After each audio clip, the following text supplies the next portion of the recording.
Hello and welcome back. Hope you're good, doing well.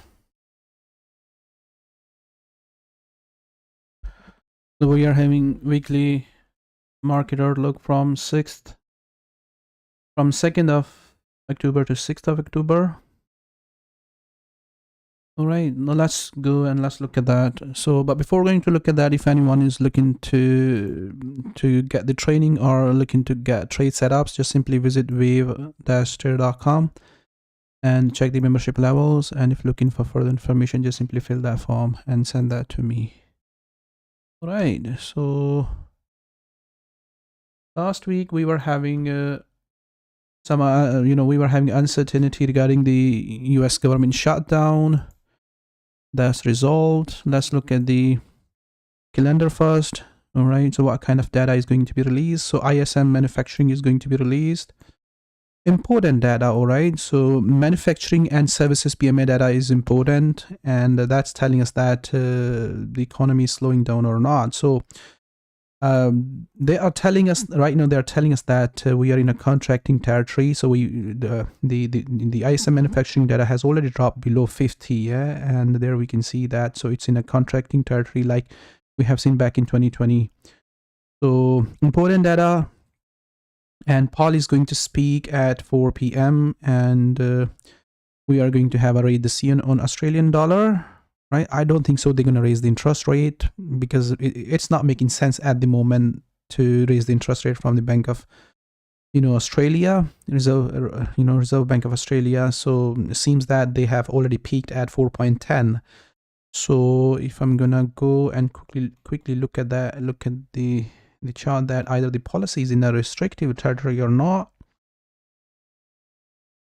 So that's the core inflation. Okay, so still high, sitting at 5.90. So we need this one. The headline inflation is the gap between the headline inflation and interest rate has significantly narrowed from the top to there and still going down, right? And 1.9 is left over there. So as we can see that the inflation is significantly falling in China, and that is having the economy, the Chinese economy is slowing down significantly, which is having the impact on the Australian economy as well. So that's why the Reserve Bank of Australia is cautious, raising the interest rate. So I don't think so that they're gonna raise the interest rate. All right, they're gonna hold the policy there where it is right now. So there we can see that the core inflation is also falling. So the gap is just getting narrowed. So they are not the policy is not tight in the Australia to bring down the inflation, but the growth is we can say that the growth is slowing down. Yeah, and that's why Reserve Bank of Australia is cautious. So I don't think so they're going to raise the interest rate. All right, so hopefully the rate's not going to go further higher from such levels. So the next one is the CPI, important data. CPI on the important data. All right, important data. Tomorrow 7 a.m. CPI monthly data is going to be released, and the projection is that the inflation is going to fall. Yeah, last month we had a 0.2%, and the projection is the 0.0, and it is likely that the inflation even gonna drag lower than 0.0. Right, the only exception which can surprise this number is the oil. All right, so the oil went higher since then. That can cause the some surprise. All right, but yes, the inflation is significantly falling in the Switzerland. That's why the Swiss National Bank, they did not raise the interest rate in September. Right, so there we can see that the policy is significantly tight over there in Switzerland. So that's caused the Swiss franc to stay stronger. All right, and since This month, the last month in September, the decision which we had from the Swiss National Bank, they did not raise the interest rate, caused the franc to go lower. So we have seen weaknesses on the franc since then. So if these numbers are going to drop further, all right, these numbers, if the inflation number is going to drop further, I mean negative, we are going to see negative numbers over there, all right, which is very likely, all right, then you know, there is possibility that the tone which we are having from the Swiss National Bank can significantly change, all right. So they paused and saying that they're going to raise, they're going to hold the interest rate higher for longer. That tone can change if inflation is going to surprise to the downside significantly, all right. So we are having that's the Switzerland inflation, all right. So it's sitting at 1.6 right now. This is the headline inflation. So we may see, you know, the target is 2%, all right. So remember, the target is 2%. So inflation has fallen below 2%, and if those numbers are going to be negative, and this is going to fall significantly, somewhere close to I mean below 150, all right, or we are going to see significant below, I mean up to 1. We'll see how far those numbers drop. Yeah, and yes, the tone which we are having from the Swiss National Bank can significantly change. So last in September, they said that there, right? So in September policy rate hike, they said that, you know, that's the Friday one. So they said that they are going to hold interest rate. There we can see that, okay, on 21st of September, the projection was the 2%, okay. The projection, the forecast was 2% from 175, but they did not raise the interest rate, which has caused the Swiss to fall, all right. Why they didn't raise the interest rate? Because inflation is falling. So we are at 160 right now, 1.6 headline inflation in Switzerland. So if those numbers fall from there significantly to the downside, yeah, so peak is already there. The rates are now going to go higher further. And the narrative which central banks are building over there, that higher for longer, yeah, so we may see some turn if, you know, if we are going to see, you know, significant drop over there. Hopefully you understand that now, why I'm talking about that. Those numbers are really important on the Swiss inflation numbers. All right, so Swiss inflation numbers are important. So they are expecting a pause. So if we are going to see red numbers over there, so if I'm going to look at the past month, right, we can see that the inflation is significantly slowing down from 7 to 2, all right. So noisy data. So in August, negative numbers, and projection is 0. So even if we are having, you know, 0.0, this, you know, the data there is still going to be a downtrend in inflation. So hopefully you understand that, why those numbers are important, right? Those numbers are really important. And right now the bank of the Swiss National Bank is very, very aggressive towards their inflation, all right, and inflation is already fallen below 2%. So hopefully you understand that these numbers are important. So these, I mean, JOLTS job opening is also important data. So we are having downtrend in the job opening. So last month when this data released, we have seen significant movement into the market, all right, on August 29. So if I'm gonna look at the August 29, we have seen significant movement, right? So dollar went lower on 29th of August, and then again claimed. It's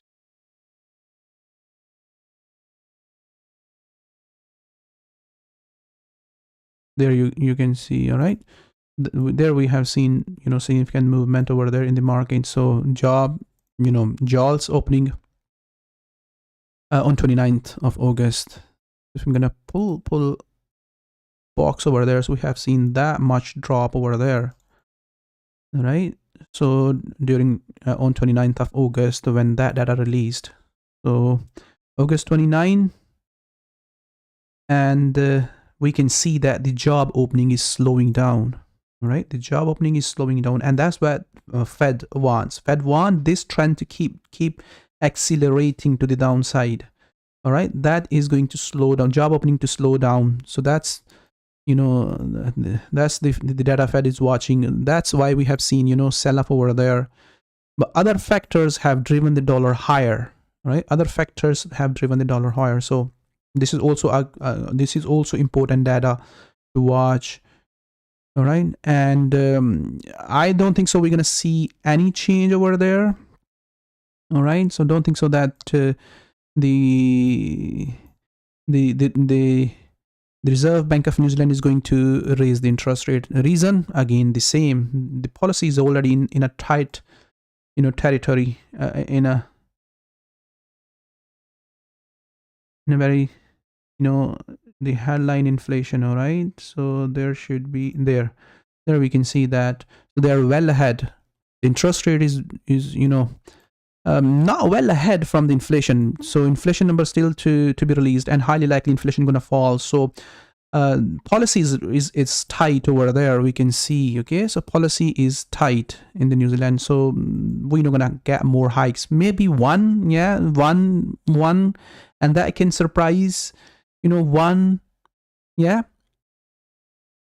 So you only can expect rates to start falling from this peak. All right, this is a peak, so you only can expect rates to start falling like this, like in 2014, yeah. So peaked, they held rates over there and then start cutting.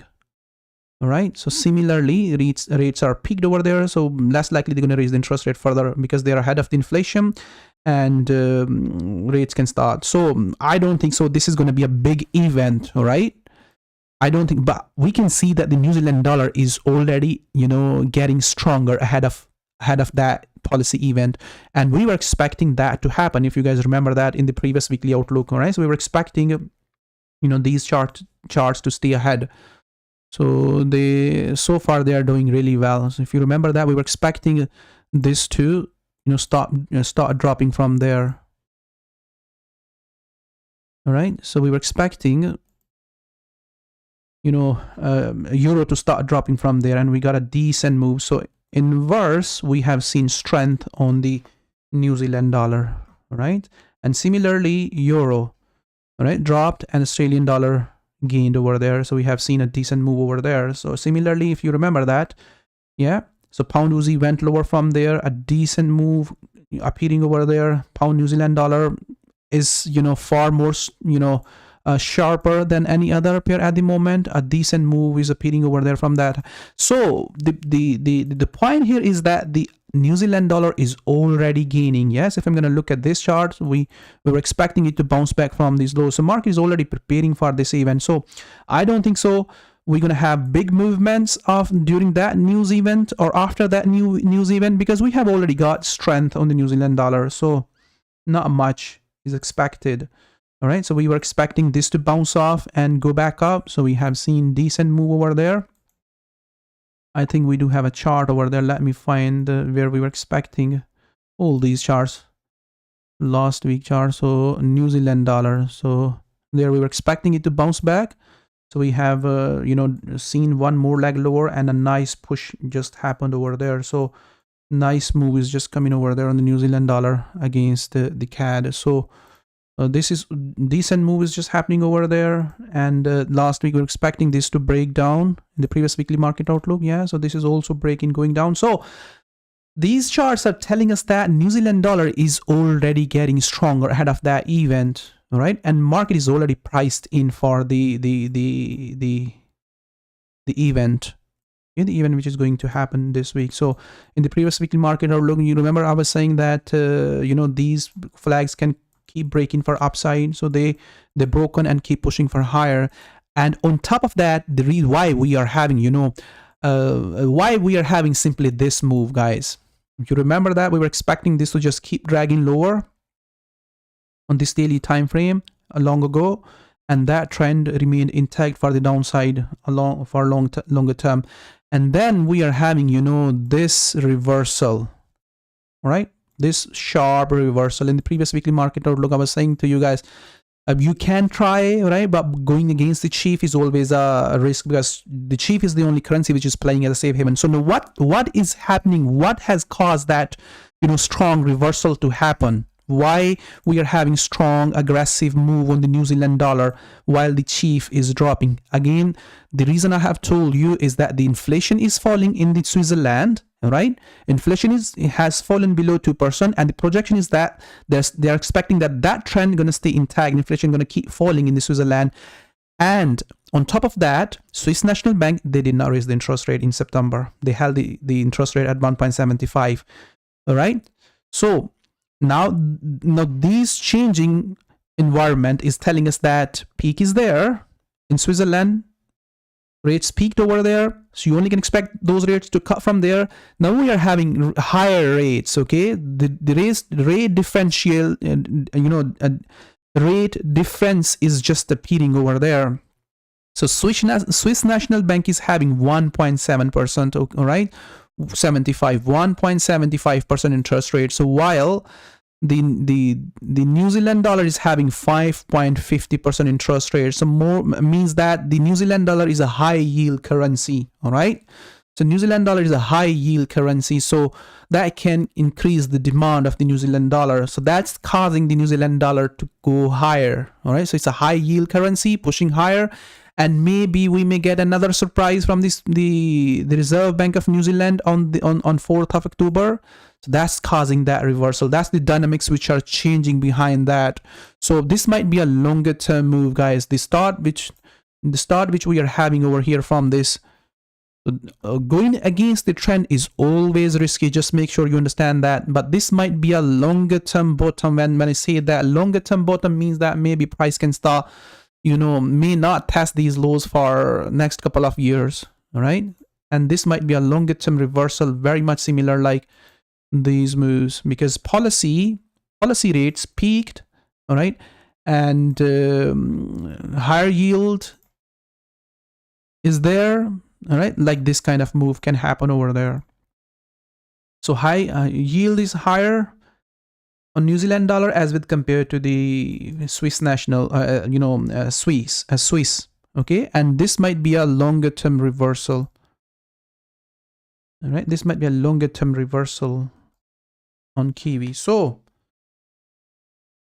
this might be a longer term reversal. So hopefully you understand that. So why we are having strength on the New Zealand dollar, and we were expecting New Zealand dollar to go higher in last couple of weeks. So yeah, so price is already pushing higher. New Zealand dollar is already getting stronger. So this event, may not be a big event, but in case if let's say they surprise the market, raise the interest rate with 25 basis point, yeah, we still can see acceleration into that trend, the trend which we are already having on New Zealand dollar.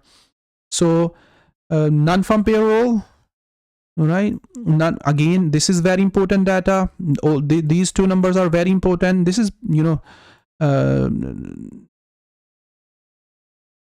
ADP. All right, so yeah, we're gonna get the idea that what's gonna happen to the Friday numbers, these Friday numbers. All right, non-farm employment change.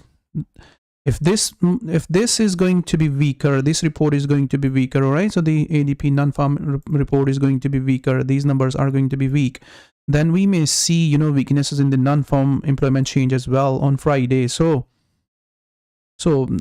this is also important data. All right, ADP and ISM services data is also important. So we can see that the services sector is not slowing down. That's where the inflation is right now in the US. This sector is very, very important sector. This sector is not letting the inflation fall at the moment in the US. All right, this sector is just simply holding the inflation higher. We can see that it's very strong. It came down, it was falling since December 2021, coming down. All right, here we have seen that it came up to 50, but then again picked up. Services sector again start getting stronger. It came down, came up to 50, did not fall. It has fallen in the contracting territory, but again picked up. So services sector is pushing higher, which is holding the inflation in the US at current levels. So if these numbers are going to fall below 50, all right, 53.5, is the projection. If these numbers are going to fall below 50, that's going to be a surprising numbers for the market, all right, for the dollar, for the Fed. And Fed wants that to slow down, for inflation to come, you know, to 2%. So like we have seen in March 2020, yeah, so significant drop in services sector up to 141. So if these numbers are very important numbers, all right, so ISM services sector, PMI, so if they fall to 50 or below 50, bang, we may see, you know, volatility into the market. So big movements can happen over there. So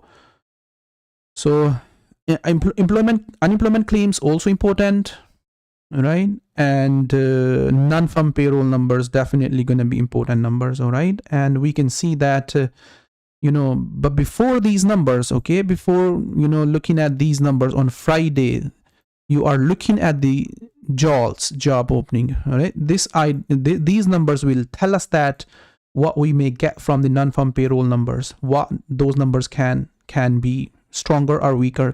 But yes, the trend is down, all right? So the trend is slowing down. There we can see that the trend is slowing down, means that the labor market is slowing down, and that's what Fed wants. Fed wants you know, labor market to slow down. So once labor market going to slow down, inflation, you know, obviously going to come down to 2%. And once inflation is already coming close to 2%, all right? And Fed is holding the rates higher for longer, you know,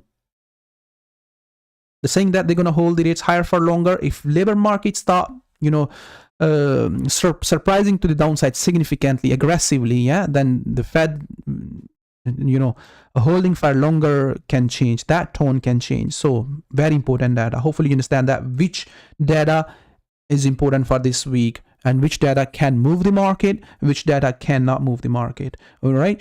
For some data, market has already priced. Some currencies has, you know, have already priced for that data, but some can significantly change the whole market. Some data, you know, announcement can completely change the direction. All right. So that's the calendar. Now let's move on to the, you know, setups one by one. Okay. So dollar we haven't changed. So what was causing the dollar to just stay stronger? Simply again, the US government shutdown and higher for longer. Yeah, so Powell is saying that they're gonna hold in. They did not raise the interest rate. Okay, if you remember that in the previous, they did not raise the interest rate, and I don't think so that we are going to see another rate hike from the Fed at all. So I don't think so. Fed is going to raise the interest rate. So I will show you the reason why. So 21st, there we can see that. So they held the interest rate at 550. They did not raise the interest rate. So why we may not see any further hike from the Fed? Yes, so Fed policy is in a, you know, already restrictive territory. And there we can see that the policy is very tight to bring down the inflation. So we have fallen below the zero. So zero, this is, you know, a very good chart. It tells us that where the policy is it in a restricted territory or not? Now this chart is telling us that the headline inflation has fallen below the interest rate. Okay, so we are below zero. We are below zero. Okay, there we can see that. So there, where was the you know, okay, that was the trend. Inflation was pushing higher, interest rate wasn't, you know, rising at the same time. So Fed started to raise the interest rate, all right, and inflation started to fall. Now inflation has fallen significantly below the interest rate, all right, and interest rate are peaking right now somewhere there at that high. All right, now this is telling us that the trend in the inflation towards the downside. Okay, and yeah, this chart has fallen below 0%, is telling us that rates are well ahead, very well ahead of the inflation. All right, and Fed policy is in a restrictive territory. You can expect further hikes from there. Okay, if Fed gonna keep raising the interest rate further, and this chart will keep falling, then Fed is just simply trying to create the recession to kill the inflation, right? So further hikes and a drop in the inflation means just simply killing the growth. This is the chart. This chart is telling us that. So that's why I'm not expecting any further hike from the from the Fed. And I think that the Fed is holding at the current 550 area. Yeah, so you can give margin to Fed for another hike with 25 basis point. And yeah. So if they are going to raise, then only one hike may happen and before the end of this year with 25 basis point. All right, which can put the rate at 5.277, 5.75. So I don't think so they're going to raise the interest. And this chart is clearly telling us that Fed policy is already in a restrictive territory. Okay, if we're going to look at this past area, whenever it went lower below the zero. Okay, so it went below the zero in 9080 and then reversed. Again fallen below zero in 2006, then reversed aggressively for upside. All right, then fallen again in 2009, then again reversed. Means that Fed started to cut the interest rate to support the growth. Now this chart is telling us that rates are peaking, and at some point they will start cutting to support the growth. Okay, and this chart will reverse for upside like it has done previously these areas. Okay, so rates are peaking. We only going to see rate cuts from these areas. So that's why they did not raise the interest rate on on 20th of September. So they held the rate. So rates are peaking over there at 550 or maybe another hike, 5.75. Yeah, one more hike. So that's the story behind that. So what we should expect from dollar. All right, so we should expect dollar to drop from again same picture, guys. That hasn't changed. All right, so the bigger picture, just for a reminder. Okay, so this picture hasn't changed, so we're still expecting it to drop from there. Okay, and since last 4 or 5 weeks, it is pushing higher aggressively for upside, and now we are expecting it to just simply drop from there. So the older chart. Okay, so how to trade on this chart? Let me pull out.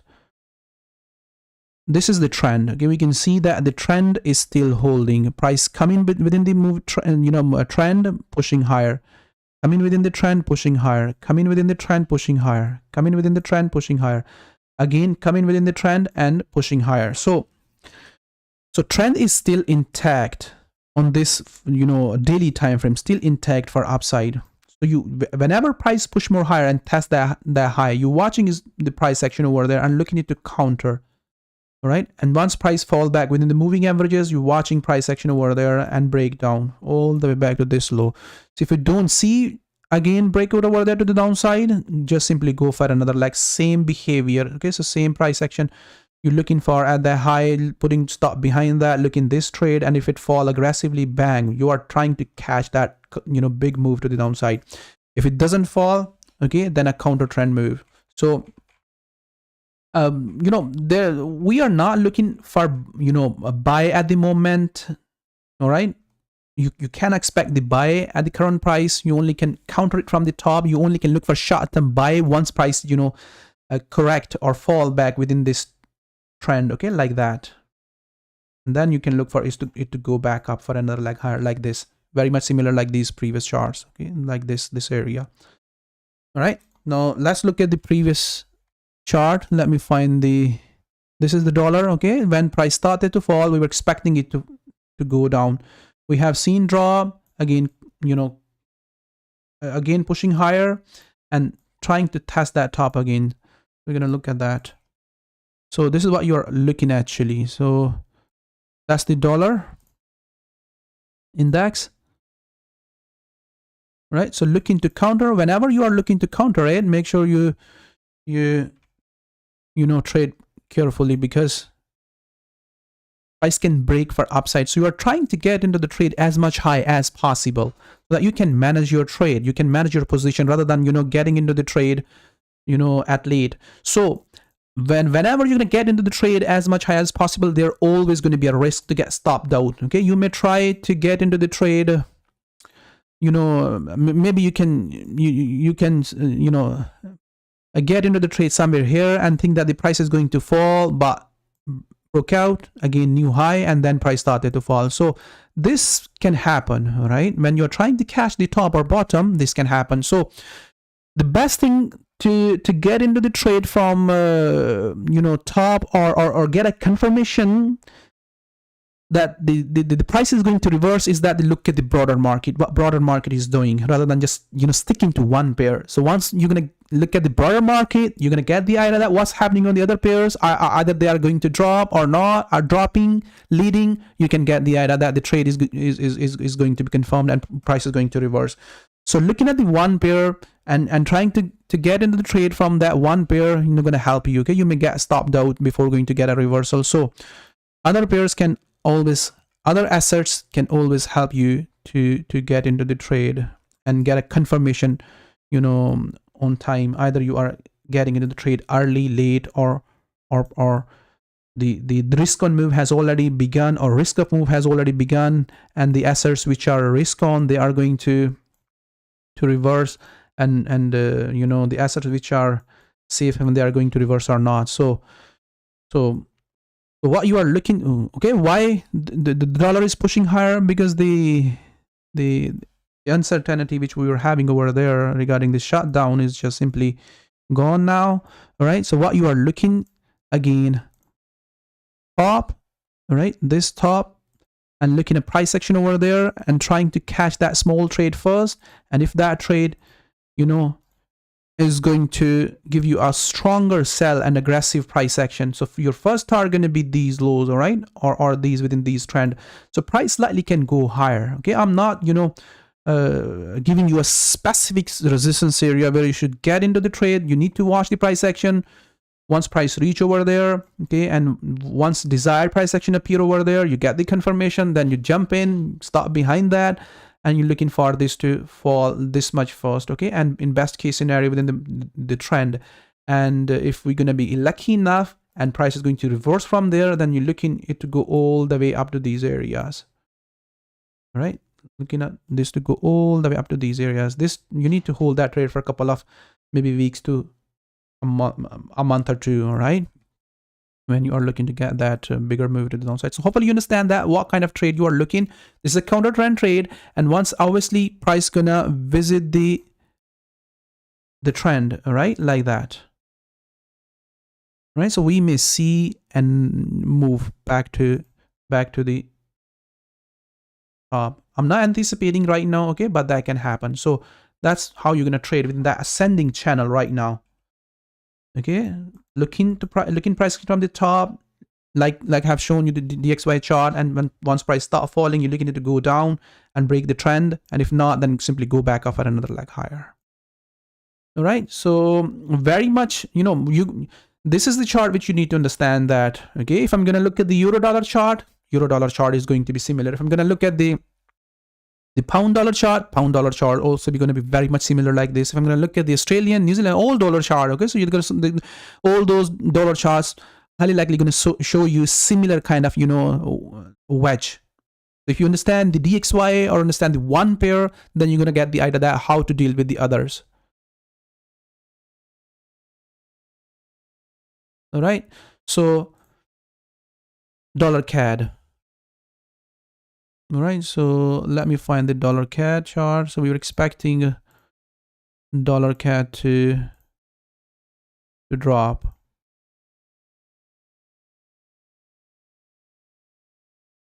And so I have to go there and need to bring that chart from there. So we were expecting dollar CAD to go higher. Okay, so hopefully you remember that we were expecting price action there at this area and looking for this to drop and go all the way back to this area. All right, so we have seen decent move back to the top and some decent price action over there for the downside. Okay, but the sell-off is not straightforward on the dollar CAD. The sell-off is not straightforward all the way to the downside. Okay, so these are the 4-hour time frame at the top, and we were expecting it to drop from that top, and then bang on, we got a, you know, this chart either another leg or breakdown. So we got a breakdown correction, nice sell-off happened over there, right, at these areas, and it started the trend for the downside, and looking for these corrections to continue to keep dragging lower. Okay, but what happened over there, the correction went bigger, right? The correction went bigger, and we were expecting it to hold these areas and keep dragging lower. Okay, but what happened, we got a breakout, then again bang, aggressive move just happened over there, and that move, that aggressive move on dollar against the CAD caused by the GDP data which released over there last week on CAD, that caused that to happen. So if I'm gonna go there and look at the last week, all right, so last week GDP data on CAD, that caused that. The 1st October, all right, so this data, so GDP data, you know, caused that. So no growth at all, so 0% growth on monthly basis in the Canada. And on top of that, we have seen, you know, the drop in oil prices. Okay, drop in oil prices caused that to go higher. Oil prices started to fall from the peak, right? So there we have seen some price action on oil prices.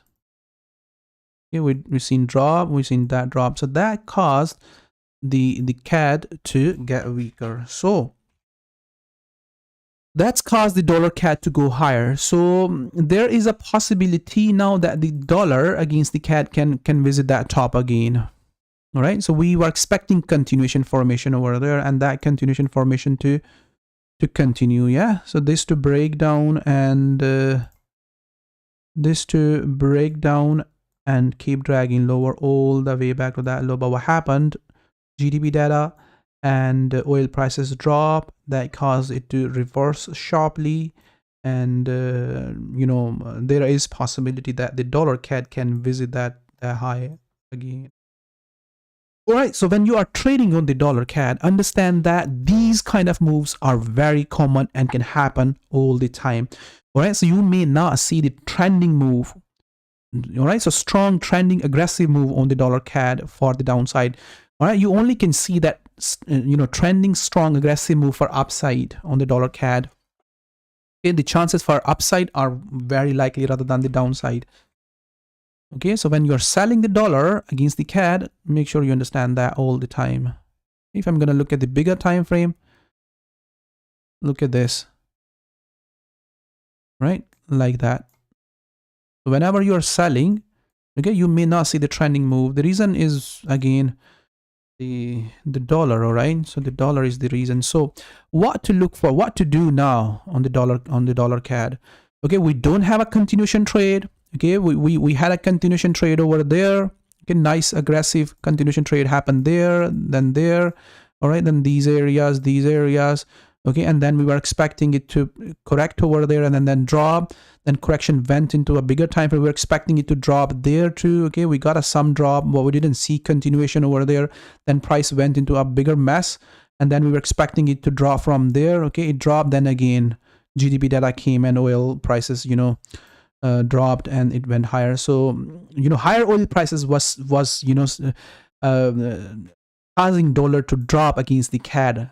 Dollar is just simply falling against the CAD right now. I mean, from that top, not right now, from that top to the downside, but dollar was rising against the other pairs. Now we believe that the oil is peaking at the current price. All right, and if oil start falling, all right, then, you know, the dollar CAD gonna stay sideways. Okay, we not gonna see, you know, a trending move to the downside. So make sure you understand that there are multiple factors which are not going to give you strong trending move to the downside on the dollar CAD, and there is a very high risk for sharp breakup for upside. So whenever you go and trade on dollar CAD for the downside, make sure you understand that you are not looking for a big move. All right, big move means that if you sold and you believe that I will hold it all the way back to, from 137 to 130 or 125. Yeah, so this pair moves in a sideways market. You are looking, 1 to 2, 1 to 3, and once you get that, get out. All right, get out. And once price, give us a buy opportunity from lows for upside, there you can hold for, for upside. So make sure you understand that. So this is not a, trending pair, all right? And we always gonna face that, quick sharp moves, for both ways. Okay, now what to do? If I'm, simply letting the price test the top. Okay, and once price tests the top, you are watching price action over there again for it to counter. So I'm not anticipating sharp breakup for upside, right? I'm anticipating that the price again gonna start struggling over there where it was struggling previously, and we're gonna start, finding some, price action over there within these areas. So let the price push higher. That's that high.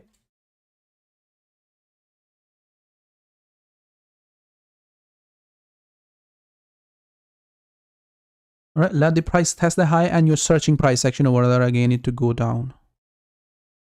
All right, so within these areas, so it's a simple, a simple analysis, but right now we can see that the sharp move just happened over there. So a slightly different structure is very much not clear over there. This might be a, we can say that this is a correction for another leg higher. Okay, but structure is simply changed right now. Okay, and can say that this is a correction for upside. So what you are simply looking this to push more higher. All right, do not chase it for sell from here current price. Let that push higher. Price even can slightly go higher than this. Okay, as oil price struggling, price even can go higher than this. So it is not at a, I mean, you cannot say that the price is testing this top and that top, and you should get into the trade from a certain resistance or support areas. All right, so what you can do is just simply wait and watch for the price action, get the confirmation from the other assets what they are doing. Once you see that yes, they are moving into the direction you are looking, it's time to trigger. All right, it's time to trigger. So if you're gonna get into the trade from current price right now, okay, you may get a drop to the downside, but it's not ready simply. All right, it's not ready simply to trade. So let this to push more higher and start watching price action from this area. Okay, we may get a trade again from there. It's not ready simply, based on my understanding, to trade either way, not to the downside, not to the upside. So during the week, if you see that the dollar push more higher and start struggling over there, I'll try my best to post the update on it. Okay, but if I don't post, you are watching all these areas where the price is struggling previously. All these areas.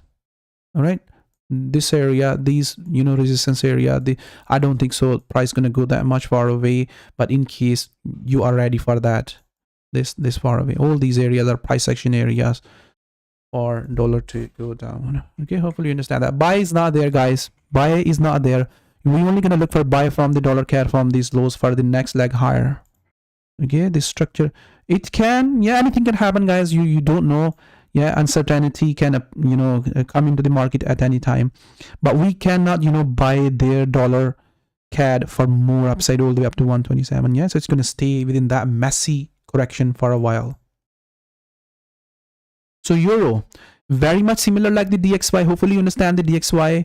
Okay, so I do have a chart previously posted in my group. So let me bring that chart, and even I have shown you that in the weekly market outlook, if you remember that the possibility we were countering it, we were countering euro for upside simply, and even I have shown you that trade multiple times that you are looking it to buy from the lows and break up for upside the way we were expecting DXY to do. Yeah, so similar move, but there was a risk that the euro can keep dragging lower all the way back to the lows. Even there is still a risk that the euro can drag up to 1%, yeah, and the XY too. So that risk is still there. Let me find that chart, just to let you know that why that can happen. Right, and there you go. I got that.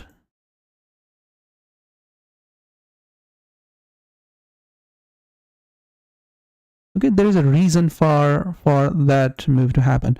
Okay, so when we were actually looking for euro to sell, even I have shown you or share that you know, chart there. Okay, when there was, that was a clear nice sell opportunity. You don't get that kind of opportunities every day.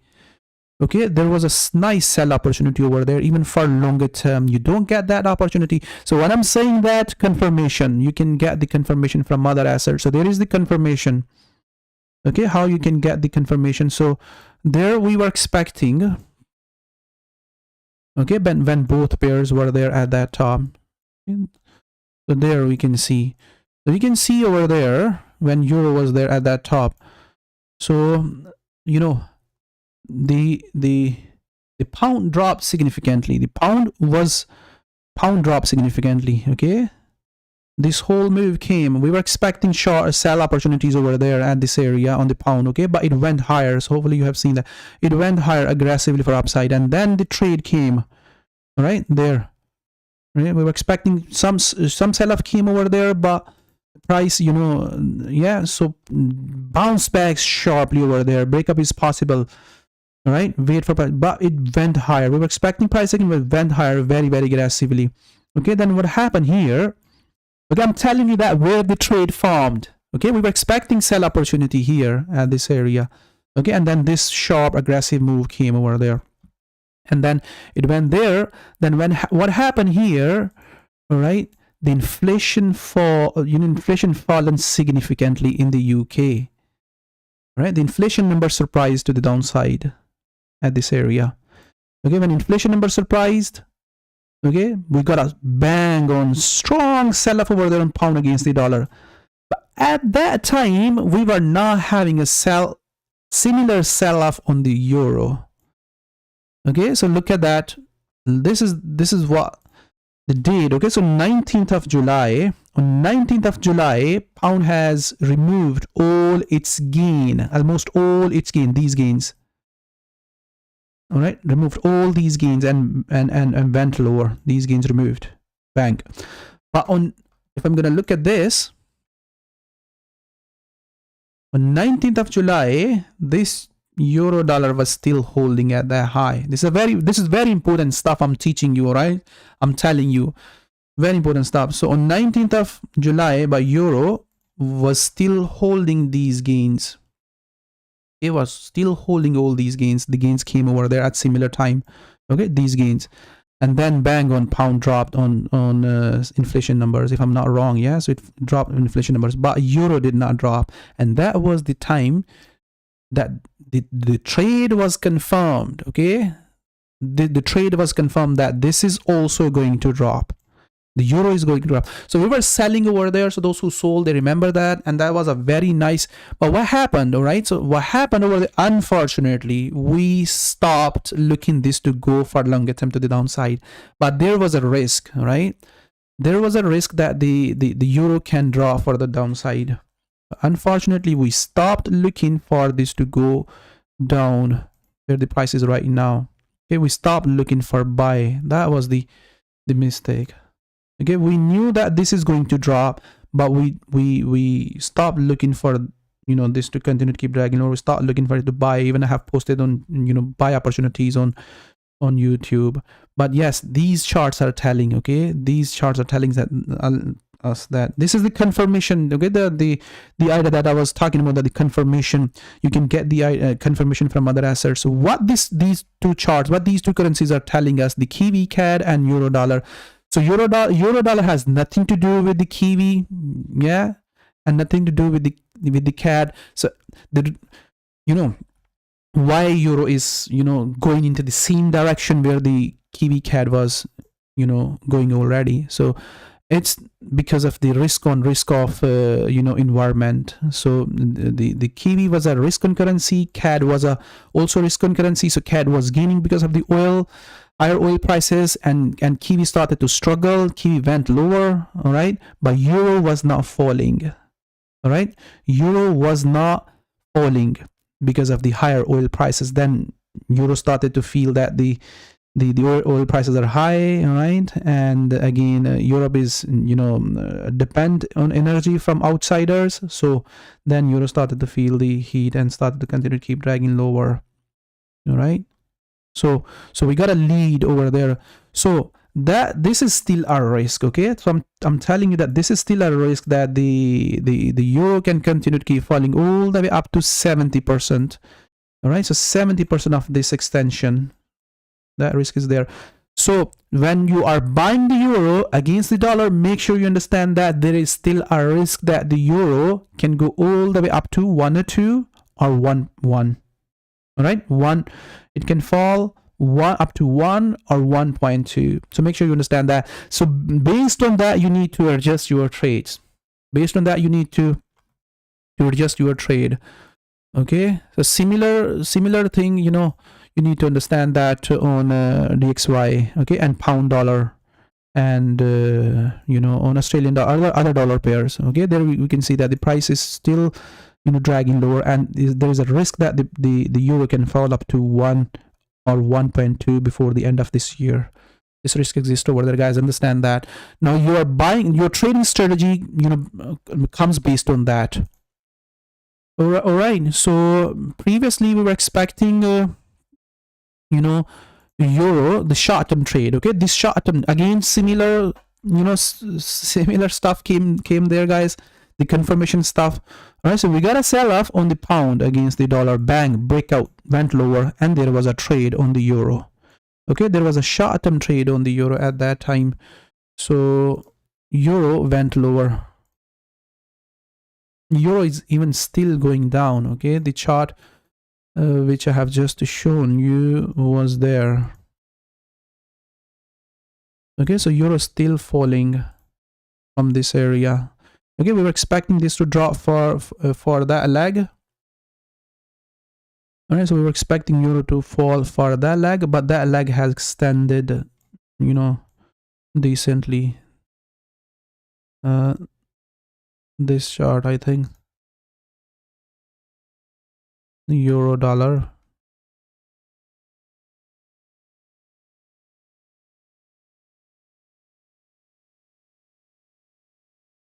I think I have closed that. This chart. All right, so euro went lower from 166 and even still struggling, yeah, and going down. So there was a short-term sell opportunity on the euro dollar, and that's happening. So make sure you understand that these two charts, which I have already told you, okay, there is a risk that the euro still can keep dropping all the way up to 103, 102, or even 1, okay, and your buying and selling opportunity, buying and selling trades gonna come based on that. So once you see that, the euro is forming new low within that channel, you're looking into it, you're looking into counter, okay. So the chart, which I think I have updated that chart, when this chart, the updated chart. All right, so this one more leg lower possibility was there for one more leg lower, all right, and that one more leg lower happening over there, and then we were expecting it to bounce back. Price bounced back from that low, all right, and pushed higher, but did not go all the way up to 160, 170.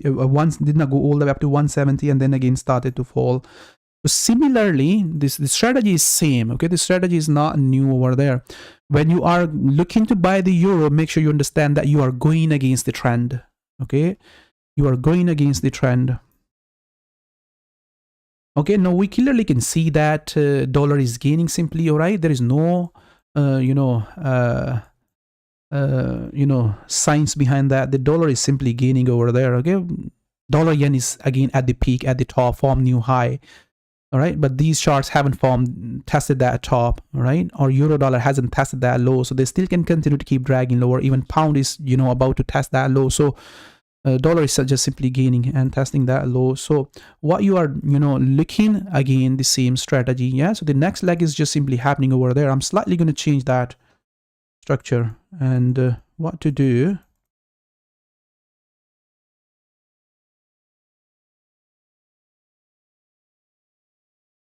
All right, so this is done. Now we are having another correction which is just simply trying to break down to the downside. All right, so again, very much similar stuff.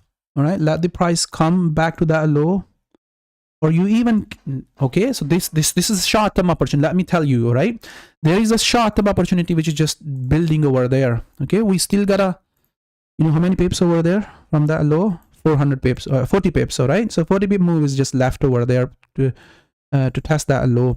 So price can tag that low. All right, so this short-term opportunity still can be grabbed. So how to confirm that trade is the question. Should I get into the trade now and look for this to continue to keep dragging lower?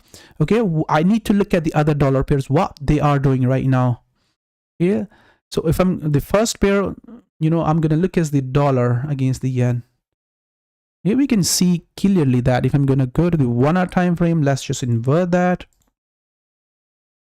All right, and this has just simply broken down. Okay, it's just leading us that the euro also can break down this previous low. Okay, we got a pullback started from there. Okay, went up to there, pullback started from there. Okay, went up to there, and then what happened?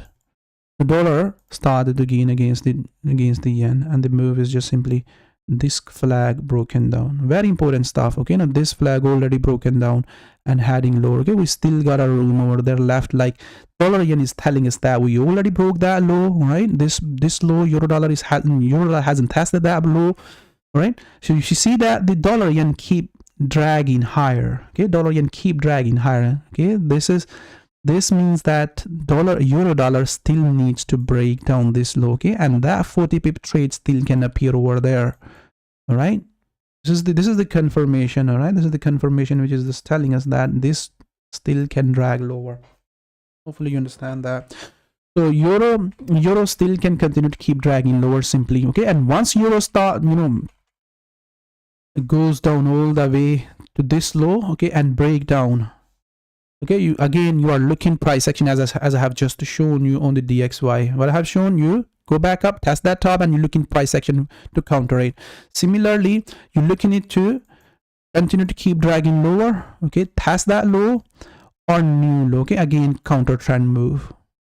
Come back within the moving averages or the trend. Okay, if I'm gonna go to the 4 hour time frame and gonna invert that to very much similar like the DXY. I'm gonna open that DXY chart here. We'll look at the 4 hour time frame, correct it. All right, so 4 hour moving averages, 4 hour moving averages. Okay, invert that scale. All right, so similar, both charts are doing very much similar. So the way I have just shown you on the DXY, the similar stuff you are doing over there. Okay, so counter trend, go back up, again counter trend move. All right, if that counter trend moves, break up on the euro, continue to keep rising all the way up to 112. Similarly on the DXY. Okay, reason behind, I have shown you fundamentally why we are looking that. Okay, so it's because of the interest rates are peaking. Interest rate has already peaked in Europe, UK, and in the US. Now the question is, who is going to cut first? That's the question. Okay, so if any bank is going to give you a signal that they are going to cut the interest rate, their currency is going to collapse. Simply, either it is going to be Canada, New Zealand, Australia, Europe, ECB, or US. Anyone, because now they are saying that they are going to hold the rates higher for longer. So if anyone blink first, its currency is going to collapse. Simply, yeah, that's going to be the trade. That's going to be the trade market is preparing for. Which currency is going to drop first? All right, so based on those fundamentals, we're expecting that, longer term dollar obviously going to go lower. All right, but any bank like if Bank of England is going to blink first, going to cut rate first, then the pound is already feeling pressure. Yeah, because market was expecting that Bank of England gonna hold rates higher for longer and even gonna raise the interest rate further, but that hasn't happened. All right, everything is just turned around because inflation dropped significantly. Inflation surprised, and the whole policy is just changed from Bank of England.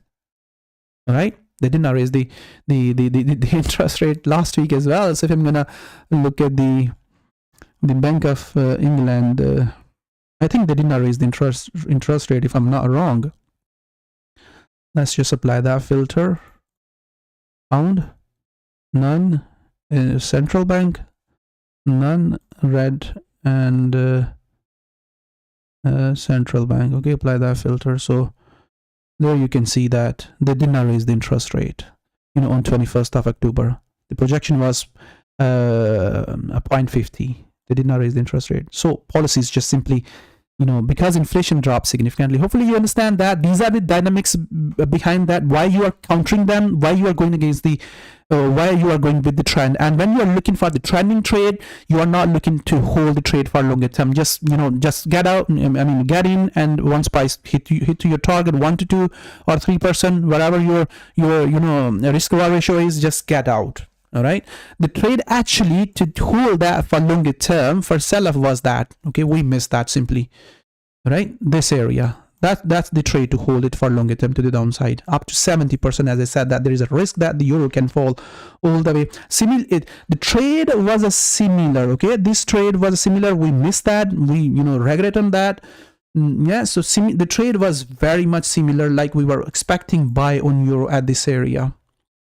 Okay, the short-term sell opportunity we were expecting, but that didn't happen, right? Price slightly went lower, then bang, it went higher, right? It went higher. Then we realized that it's done. The downtrend on the euro, it's done, and we are going to reverse for longer term. Okay, and then we have seen a longer term reversal on the euro from these areas, right? So we did a very much similar kind of mistake, right? So we missed the longer term opportunity for sell on the euro from the lows, right? And then there was a risk. Okay, all these charts were telling that the euro was buy from the lows, so that happened nicely. Okay, then we were preparing sell opportunity from top on the euro, right? Yeah, we were setting targets over there, and we were looking for reversal. Just look at that again, same example, right? And this chart led us that the downtrend is going to come. The New Zealand dollar was a risk on currency, was telling us that the downtrend is going to come on the euro, right? And we were expecting that target to finish somewhere within these areas and then start dropping over there, right? Then euro. So we unfortunately missed that peak, all right? This peak. Again, there we got a sell opportunity, but we didn't get a longer term sell opportunity on the euro from that top. Yes, if you remember that, I have posted some ideas over there. So yeah, it happens sometimes, guys. You miss a nice good opportunity, and these opportunities takes time to form. To be honest, you don't see that opportunities every day. You need to wait for them. So we missed that opportunity. Okay, we start looking for buy there, and that was a mistake. You need to accept that. You need to clearly accept that you missed the opportunity. Okay, so that the risk exists over there. Hopefully you understand that now. Okay, after looking at that chart, that the price still can continue to keep dragging lower on euro dollar. Okay, the chart which I have just shown you, right? So euro was at 107 at that time, 107, but still we were still expecting euro to continue to keep climbing higher. And guess what? Where euro went after that? Euro went up, up to 113. All right, 113. Euro went up to 113 and then started to reverse. So similarly, there is a risk that the euro still can continue to keep falling all the way up to 102, 103. Make sure you understand that, guys. I'm reminding that very often when you are buying the euro. Yeah, so make sure you understand that. So the way to trade is just simply for short term. We don't have a longer term buy opportunity. So you can trade for short term when price correct back. You are looking it to continue with the trend. Okay, so similar signs. There is no signs at the moment. Similar thing happened over there on the pound. All right, and the The reason why it happened, because we were expecting, you know, a Bank of England to be hawkish and keep raising the interest rate, because inflation was inflation was higher in the UK rather than the other central other developed countries. And as long as we were staying bullish, it was working. As long as inflation did not fall, yeah, pound buying was working. But there we started to look for sell opportunity at this area, and then guess what happened? We were wrong, all right? And price just, significantly went higher. Then again, we attempted a couple of times to grab that opportunity, the sell opportunity from that top, all right? And then again, mistake happened over there, and then after that, the wave, okay, that wave started from there. The inflation, numbers, surprised from there. Inflation surprised there at 18th of July, I think. Let me check that inflation numbers.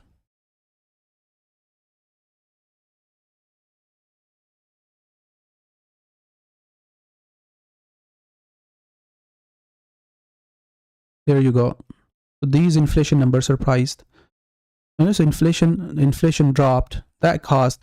So the previous was, look at that, the previous numbers, 8.7%, almost 9.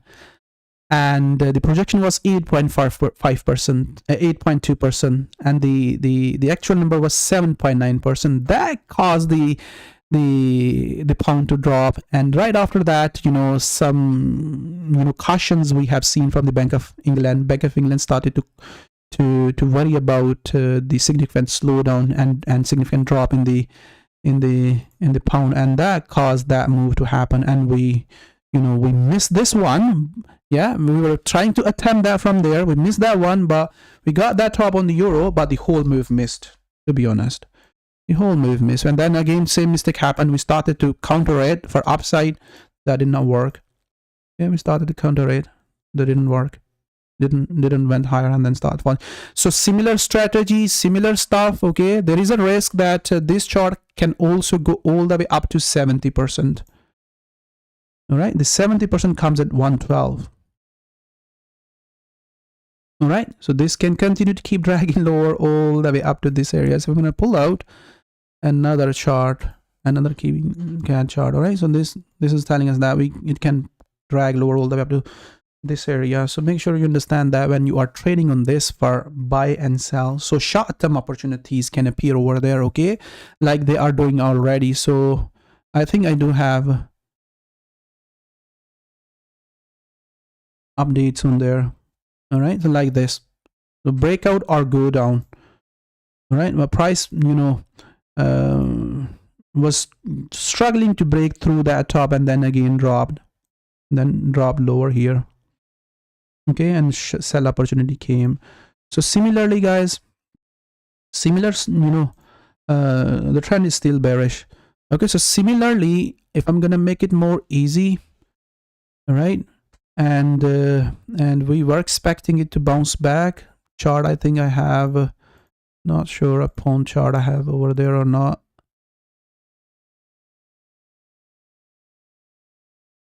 So I have a pound chart. All right, so similarly, guys, the dollar yen chart which I have just shown you is suggesting us that we still can see further downside on pound. Okay, and pound can break down, similar like euro dollar. Okay, the pound can break down and can drag further lower.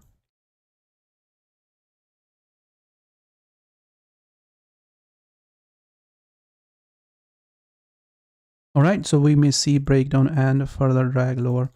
And once price, again similarly, once price test these areas, all right, so test these areas or form new low, you are looking at to counter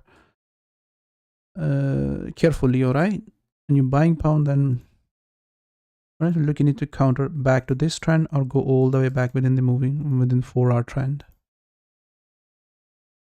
Okay, and if it breaks, then continue to keep rising all the way back to the high, right? Otherwise another leg lower. You see that the trend is a bit sharp here on pound against the others. if you compare that with the others. So we may not see, that trend. So somewhere here at these areas, price can start struggling again. All right. So yes, short term, I'm gonna remove those, bigger arrows. So short term, all right. So short term like this. All right, like this. So it's straight trending, and once we see that the significant move is coming over there, driven by fundamentals, then continue to keep rising all the way up to 130, 135 area. So hopefully you get the idea. Okay, we still can see, yeah, that's the short term picture. Okay, and test this low or break down and counter, go back up again into the correction, or give us a sharp aggressive move. Let me draw that. All right, so get back into the correction for another leg down, or bigger correction for another leg down, or bounce off very, very aggressively. Okay, bounce off, correct, and keep rising. So these two price behaviors you need to look for, guys, when you are trading on the pound. Okay, so there you got the Australian dollar. Okay, so Australian dollar, look at that. I think already shown that or not. Okay, there you see the divergence. Yeah, this is actually policy divergence.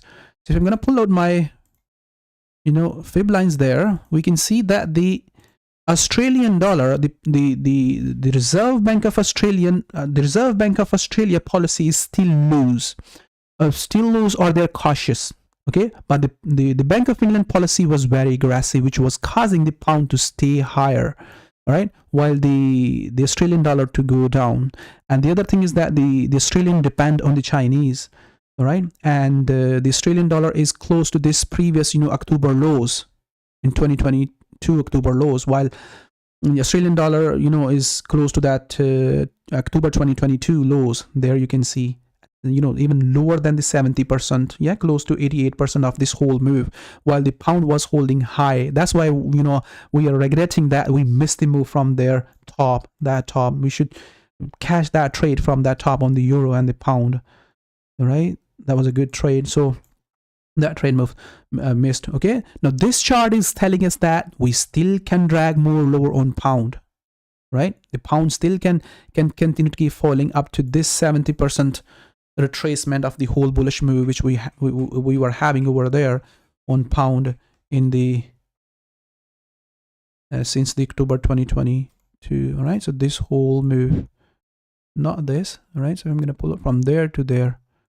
Okay, pound is at at 38%, and the whole move can come up to 112. Right, 112, 70%, 112 here. So risk is there, guys. When you start buying, make sure you understand that on pound. Okay, now what on Australian dollar? Okay, why we are looking sell on the we're expecting pound to continue to keep. Why there is a risk for the pound to keep falling, and why there is a risk for the Australian dollar to reverse from these lows? It's just simply that the some risk on narrative is just building over there. Okay, we were expecting Australian dollar to bounce back from these lows. This daily chart. All right, we got some price action over there. Nice buying up here over there for short term. All right, and one more leg appeared over there, and we got some price action over there from these lows. Price went higher, then dropped. Right, these were the short term lower time frame charts, and then we were expecting in the previous weekly market outlook, if you remember that, I was saying that, guys, there is a risk for this continuation. Okay, do not look for continuation trade over there, even though we had a continuation move up, but it didn't continue, and then bang, it dropped all the way back to this low. So then we got a new recent low over there. Right, we got a new recent low on Australian dollar, US dollar. So again, price went higher all the way up to 160 0.65, and then again banged, dropped lower. So what we can see now is that the dollar is still strong against the yen, okay, and still pushing higher. So there is very likely that the Australian dollar also gonna visit these previous lows again, rather than going to continue to keep pushing more higher. So if I'm gonna open that chart, all right, I'm gonna go back and look at this, all right. So we clearly can see that the price exactly just reversed from that trend line. Look at that, exactly from that trend line. So just price just went higher, then drag lower. Now what you are looking for, so you are right now not looking for, you know, this trade, okay. If you're gonna get that trade, bang, you're gonna be lucky. Okay, this is the longer term, you know, projection, by the way, right? Price to go all the way. So you are looking for these counter and short term counter and move, right? And if we're gonna get a quick sharp aggressive rise, okay, then you can extend these targets to there based on the price action. All right, so if I'm gonna go to the lower time frame now, let the price test the previous low or our new low. All right, this previous low or new low. All right, and then you are looking to counter that. Again, make sure you use reasonable risk over there. Do not trade without stop loss on the Australian dollar for upside, all right? Because there is a risk for short move to the downside, guys. So make sure you understand that. Let the price continue to keep falling. These are the areas where you're paying attention for price action, all right?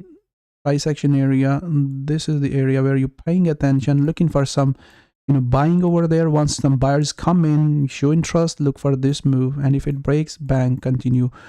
Okay, so why we are looking, you know, Australian dollar to reverse? Okay, we are already having some strength on the Australian dollar against some other risk on currencies, which is telling us that you know, early buying is appearing over there on Australian dollar. So if I'm gonna let's just see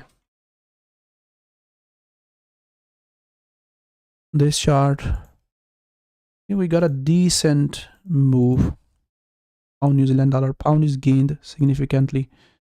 All right, pound has gained significantly against the New Zealand dollar.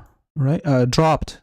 Pound has dropped significantly against the New Zealand dollar. So if I'm gonna pull out, I'm gonna remove that. I'm gonna pull out pound Australian dollar. Okay, there is the pound Australian dollar. And gonna invert that. This is telling us that the strength is just simply coming over there on a you know, or you can clearly see on this side rather than, you know, looking there. So if I'm gonna go to the pound Australian dollar and we'll look at that daily time frame, I'm gonna remove that. Yeah, so and there we can see that the peak was there. Let's just invert that.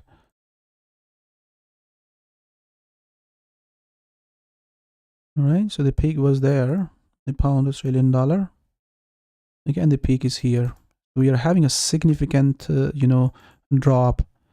So pound has almost, you know, dropped. I mean, let's just look at from this place. Yeah, this whole move came over there, and the similar move came from there to there. Right, so we can see that the pound has removed 70% gain of this whole move. Okay, while we can see that the Australian dollar hasn't removed, you know, those 60% gain against the dollar. So we got a lead over there, right? And that's the reason whenever you see that the bottom is coming over there, the price is testing the bottom on the Australian dollar, you're looking for short-term trade, medium-term trade, and longer-term possible reversal, which can drag the Australian dollar all the way to the 70% or 100% of this previous you know, bearish move on the Australian dollar. So lead is just simply appearing over there. Yeah, so we're looking that to happen, the counter trend move. Okay, so that's why. That's why, you know, the buys were working over there for short-term buys. All right, these short-term buys were working over there. All right. So similar structure and price behavior on this chart. On New Zealand dollar, you know, reversed and held lows over there. Some short-term opportunities appeared over there. Counter trend chart. Okay, and new low was expected over there. And then what happened? It just took off. All right, we were expecting it to break through and or drop another leg. So it went higher and then started to struggle over there 60 and then drop from that 60. So if I'm gonna go to the updated chart, okay, we do not buy this here. Okay, if it continue to keep pushing, it's not a best pair to chase the buys for continuation trade at current price. Okay, you may get a good trades on other continuation, you know, setups on other charts. You can get a good continuation trades. You only looking to buy if it tests the lows, and there's a possibility that this chart still can test the lows. Yeah, we call that broadening bottom. All right, so at least New Zealand dollar to test these areas. Okay, if it tests these areas, you are looking for buy. So you know, last week I was saying the same in the previous weekly market outlook that you know, do not look for continuation trade. Okay, all right, these even though they happened, those continuation trades happened. Okay, but the reason why those continuation trades are slightly risky is that you know, dollar still strong. Simply, okay, we can see that the DXY is still strong. Dollar is still strong against the yen or other, you know, pairs like Chinese yuan. So dollar is still strong. As long as dollar is still strong on the other pairs and forming new highs or lows, okay, then we are now going to get a continuation trade on this chart, and highly likely price going to test the bottom and then going to reverse from the lows. So that's why you waiting and looking for the price to tag these lows, and then you are paying attention for these short-term trades. Right, and then a possible longer-term reversal. So selling, are you? I mean, you want to sell it? I would suggest you to not to sell the New Zealand dollar and Australian dollar at such areas for the downside, because they are, you know, getting strong. Right, they're simply getting strong against the others, and which can against other risk on currencies, which is a sign that they are setting up for a reversal. Reversal is ahead on these currencies. So yeah, hopefully you understand that. Okay, so fall back for another leg lower, test these lows, yeah, and then you're looking for it to bounce back, right? So dollar chief reversed. We do have a chart over there. Let's close that and close that. We've done that. Dollar chief, yeah, so dollar chief since then is reversing. Okay, since hitting that 86 area, and since then it is reversing. And the next chart is this, yeah. So there is a possibility that the dollar chief can continue to keep pushing more higher. I'm not very much, you know, interested on this chart as for trending move. Okay, but if you still want to trade on it, okay, then you can trade. Okay, and make sure you use reasonable stop loss over there and trade, you know, carefully. All right, so simply looking for short-term, you know, place or short-term buy opportunity. Okay, this area and that trade. Okay, it can fall down. All right, it can fall down and can test the 4-hour moving averages, but this is the place where you're paying attention and looking for this short-term trade. All right, so if I'm gonna go to the lower time frame, 2 hours time frame, gonna be okay. All right, so you're looking for this short-term trade first.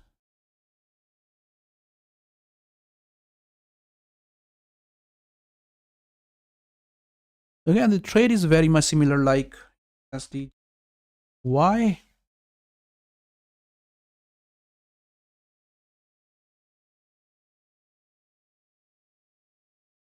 Right, so let's bring the candles back.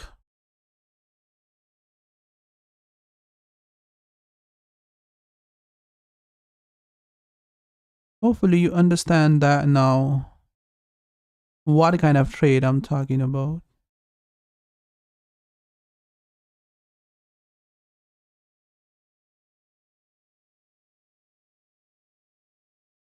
Okay, so the trade is very much similar like the dollar yen.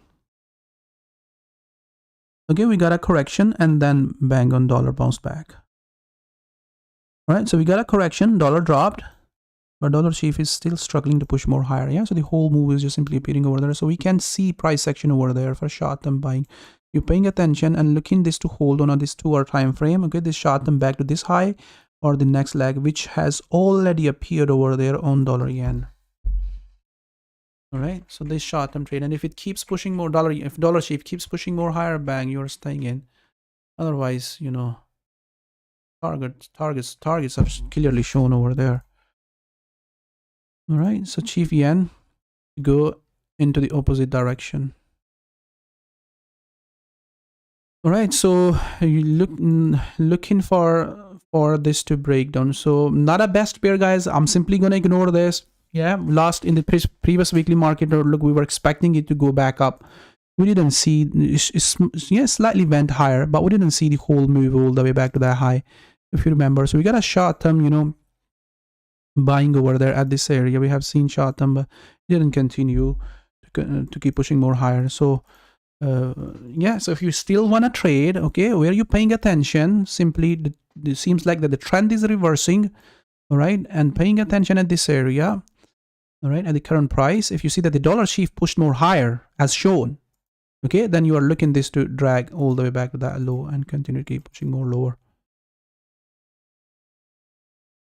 All right, this place, make sure you are, you know, sensitive to stop loss. All right, when you're selling this, stop loss must be placed over there.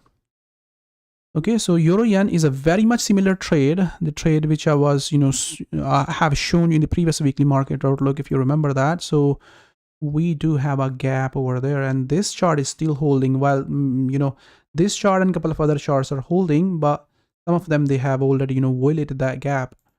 So FXCM gap. Okay, there we can see that the gap is still being respected. Right, we held that. Okay, so we held that. We are holding that gap again. So short term trade, the chart, let me, you know, bring the euro yen chart.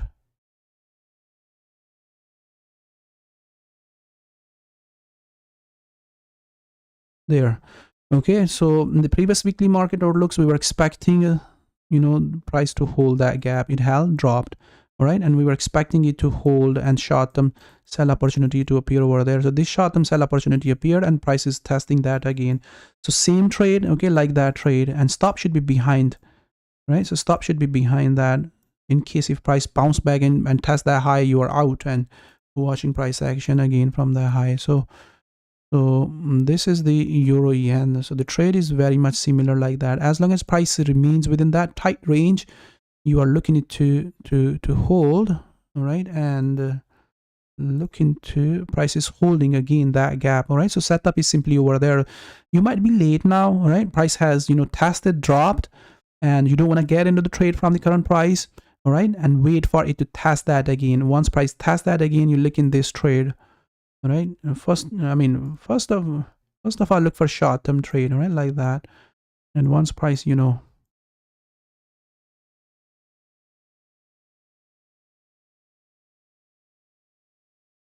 all right, once price start falling, then the target you are looking at the chief yen going to be that, sorry, euro yen, all right, and this target might be spotted by the chief yen. Okay, the chief yen. And also on top of that, you know, there is a constant threat from the Bank of Japan that they can intervene. So even if they are not going to intervene, then the pressure is building on them to change the policy. The only bank which is there to change the policy, if they're not going to change the policy, they're going to stay behind the curve. All right, they're going to stay behind the curve. So no, it depends on the other central banks how, you know, quickly they start cutting the rate. All right. So if they're saying that they're going to hold the rate higher for longer, and if inflation force them to reverse that, view, yeah. So if inflation falls significantly and force them to start cutting rate so aggressively, then Bank of Japan going to be the behind the curve, okay, and then they may react to that so quickly, and that can create a significant volatility. So we are waiting for that since very long. All right, and that's the market, guys. You always wait for the opportunities, yeah, and we are waiting for that move, and we'll keep waiting for that move, because if that move from the Bank of Japan happens, all right, and happen the way we are expecting it, we are waiting for that, then the move to the downside is going to be very, very big, and the possibility of that move can be very much similar like the 2008, all right, the 2008 kind of move can appear over there, like this move. So we'll keep waiting for that, all right. This kind of move can appear over there, very sharp, significant, sharp, aggressive sell off to the downside, which can remove. Yeah, so this is the before the 2008. So since 2000, 2000 to 2008, price was just keep building that bigger move, okay, and then significantly what happened, crisis. All right, so crisis came, and then we have seen a bang on move. So similar kind of move can happen, as we can see that the many indicators are pointing out that similar kind of movement in the market, right? So if we are right and we are going to see that kind of move, okay, then the move can happen, a very sharp aggressive move to the downside. So let's see if that doesn't happen, then at least give us a short-term moves to the downside, okay, and which are already happening, okay. So the euro yen, you're paying attention at that top and looking for similar move, okay. Price has already tested and dropped, holding that resistance, and there is also a risk for breakup when you go for short, when you look for sell opportunity from that top on the euro yen. Make sure you understand that you still can get stopped out before you're gonna get a reversal. Yeah, so the previous top is there, so right now we are having a sideways market. Price is struggling there, all right, within these areas, and looks like a breakout opportunity is just building over there for downside, very much similar like that. So let's just let me give you an idea, okay, what to expect from the euro yen. So you're watching this chart, all right, you're watching this chart. If this chart if chief doesn't continue, all right, if chief push more higher and test that top, all right, then there is no sell opportunity, okay. Then euro not gonna give us move to the downside. Then we're gonna see breakup as well. There might be a slight delay, slight lag between the euro yen and chief yen, okay. Chief yen can continue aggressively back to that top or new high, and euro yen can take some time to go back to that top, all right. So if this pair breaks down, as I have just shown you, okay, if this pair breaks down and continue to keep dragging all the way up to this previous low, okay, which is here on the euro yen, then this trade is still there, okay. Then this trade, even if not all the way back to that low, then at least this much, okay, this much, very much similar like these previous trades, right? Very much similar like this previous trade, like this area. So this is the pair which is going to lead you that what to do here on the euro yen. Okay, either the resistance on euro yen is going to be held or not. Okay, right now we can see that the dollar is gaining. Okay, dollar gaining, pushing euro lower. All right, so pushing euro dollar lower, also putting pressure on the euro yen to drag lower. Okay, once we're going to see that the dollar yen is going to fall very, very aggressively, all right, or dollar is going to fall aggressively, then we're going to see that these pairs going to go higher back to the top. All right, they're going to retest the top. They're going to claim the top again. So as long as dollar gaining, there's going to be pressure on euro and chief, and this pair going to test that low, going to give you a short-term sell opportunity all the way back to that low. Hope that makes sense. All right, so yes, we're going to look at the gold, guys. Yeah, so I'm very slow, yeah, isn't it? But yes, I'm explaining to you that what to do, guys, and with so much detail. That's actually taking the time. and that's taking the time. Yeah, so chief, the pound yen, yeah, very much similar like the let's pull out this chart. All right, so very well ahead. As long as we're going to see that the pound is keep falling against the Australian dollar, yeah, so this pair also gonna struggle and gonna keep dragging lower. So or if we're gonna pull out the pound dollar as well, yeah, pound dollar is also falling, and we can see that the pound yen is still behind that. All right, so pound dollar is still ahead, and this pair still can drag lower or the downside. So this pair also holding the gap. All right, so the gap which we were expecting to hold from the pound yen, this pair is also holding that.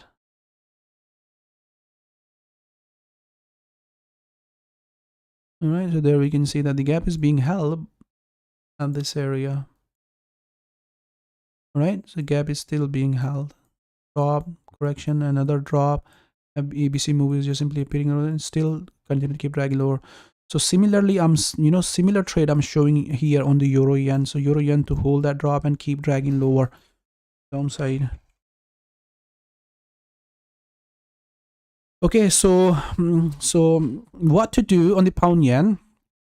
Okay, so when you are trading on the pound yen, all right, so slightly tricky, we can say that, not much tricky. All right, so if I'm gonna tell you what to do, all right, so let's just open here to sideways.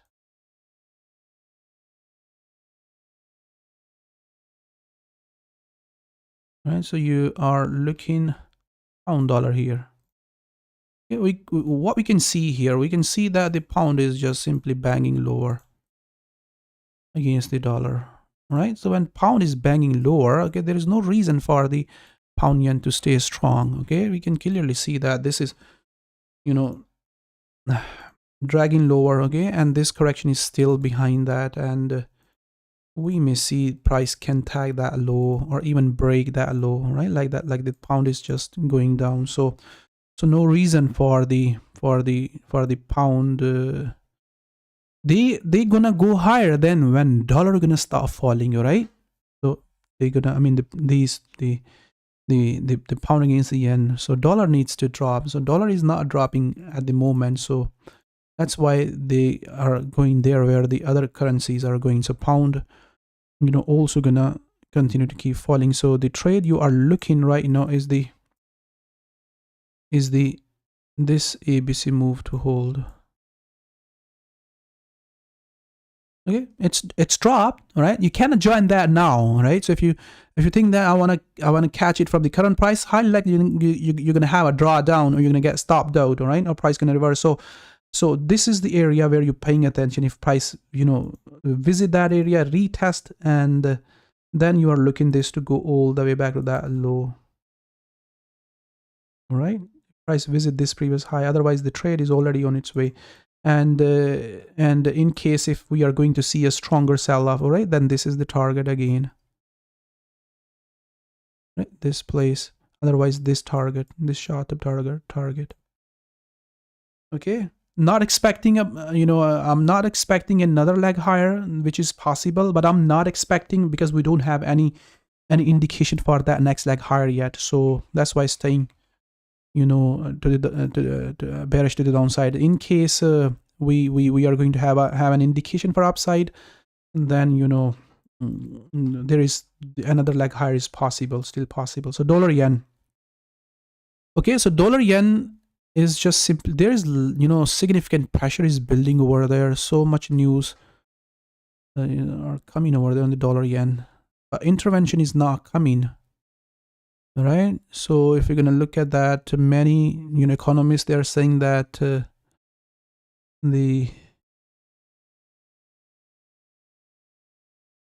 right, so El Arian was saying that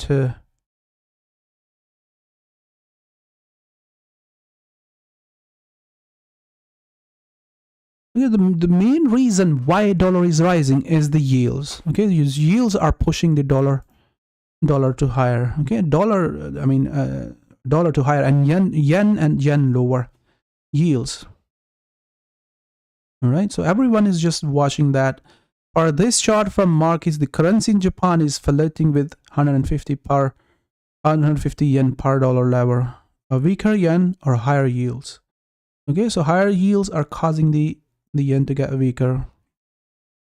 So the FX weakness reflects policy choices within the currency interest trade-off facing Japan authorities. All right, so Japanese are under pressure.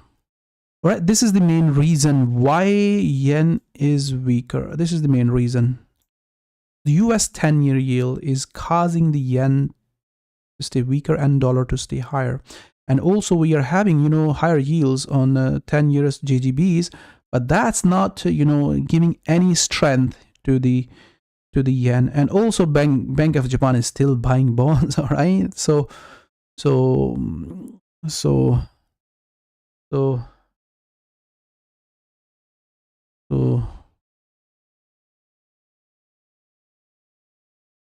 that's the main reason. Okay, but yes, we can see based on the technicals, based on the price section which we are having over there, we can see that the rise is simply slowing down.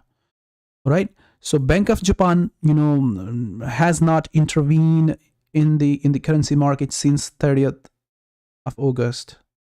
All right, the whole month they haven't intervened. So the pressure is building that to hold the yields. Okay, so the yield is also climbing up to 1%, which is their target.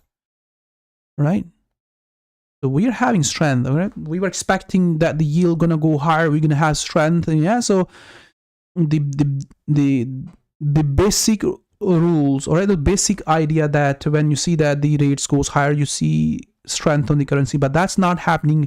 We were expecting that too, right? But that's not happening here. Yield is going higher on Japanese bonds, but currency is not getting stronger. Yield is pushing higher, but currency is not getting stronger. Yen is not getting stronger.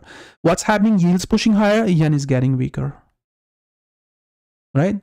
So yields around the world pushing higher, but yen is not. I mean, even the JGP is also pushing higher, but yen is not getting stronger. So technically, when yields goes higher, all right, so currency should get stronger, because when yields goes higher, market expect that the rate's going to go higher, and based on that, when rate's going to go higher, because of that, currency should get stronger. But that's not happening here. All right, and the reason is that the Bank of Japan is still, holding the ultra loose monetary policy, which is causing that things do not play out.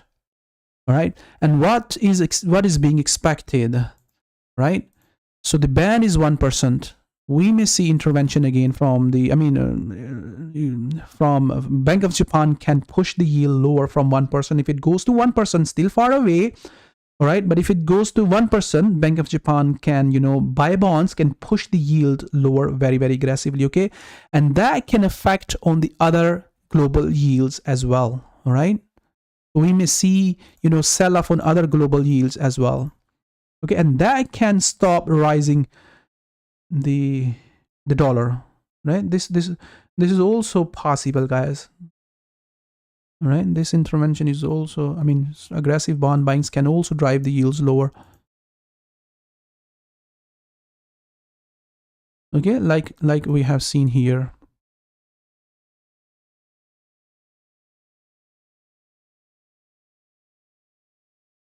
All right, so there you can see what happened here. Yield aggressively went lower from 50 to 16. Okay, but that time a couple of banks burst in March. Okay, a couple of banks burst, yield went lower. In the US, a couple of bank burst, yield went lower. Okay, and yield went lower too in the US at that time. So anything can rise. Okay, any uncertainty can rise. All right, once the 1% 1% gonna reach, okay, we may expect yield to drop from there. Okay, and at the same time yields can drop on other the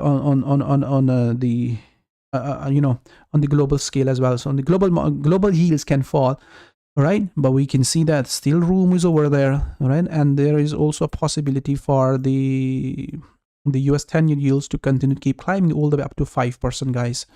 All right, 5% can happen. So what this is telling us, what these two charts are telling us, these two charts are telling us that dollar yen still can push more higher. Okay, simply still slightly can push more higher. All right, and what you are waiting for, you are waiting for a price action which should be very, very aggressive, sharp to the downside, and that might be driven by the central bank or by the Ministry of Finance. They can intervene, and once they intervene, we are going to see aggressive move to the downside. So should we buy the dollar against the yen at the current price? If you are good enough for short-term opportunities, then you can trade for upside, but I wouldn't suggest you to even trade on this chart for either direction until we see a proper sell-off or sell-off driven fundamentally by the Ministry of Finance or Bank of Japan. Okay, so pressure is built. The higher the price goes, is building a pressure on the Bank of Japan to do, Ministry of Finance to do something, all right? And even Bank of Japan is also worried about that too, about the yields. Okay, yields pushing more higher, inflation is higher. Okay, but they are still holding the rates close to zero and having yield curve control, ultra loose monetary policy. So let's see how those fundamentals change and how those fundamentals are going to affect, the dollar yen. So what you are simply looking again, a very aggressive sell-off. Like that kind of aggressive sell-off, and once that happens, you're getting into the market stop behind that and looking at to continue to keep falling all the way within that channel, daily channel, and if that daily channel breaks down, then go all the way up to this previous low. Right, that's the trade we are targeting. A big move drop all the way, not happening. We tried a couple of times, tried there, did not work. All right, so had that, did not go all the way to that low, and then again we got sell off there, right, and went higher. So if not going to drop for a big move, then at least fall back within the daily trend. Okay, at least test those moving averages. Again, a counter trend trade, when you're selling it, you're selling only then when aggressive sell-off is. Yes, you're watching dollar yen very, very closely, during the non-farm payroll, guys, non-farm payroll data.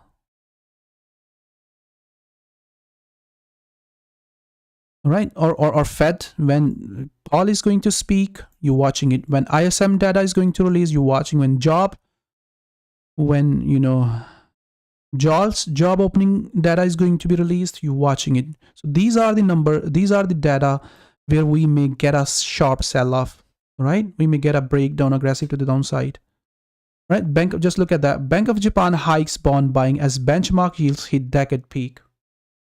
That's causing the yen to stay under pressure, right? That's causing. Now Bank of Japan is facing, multiple, problems right now.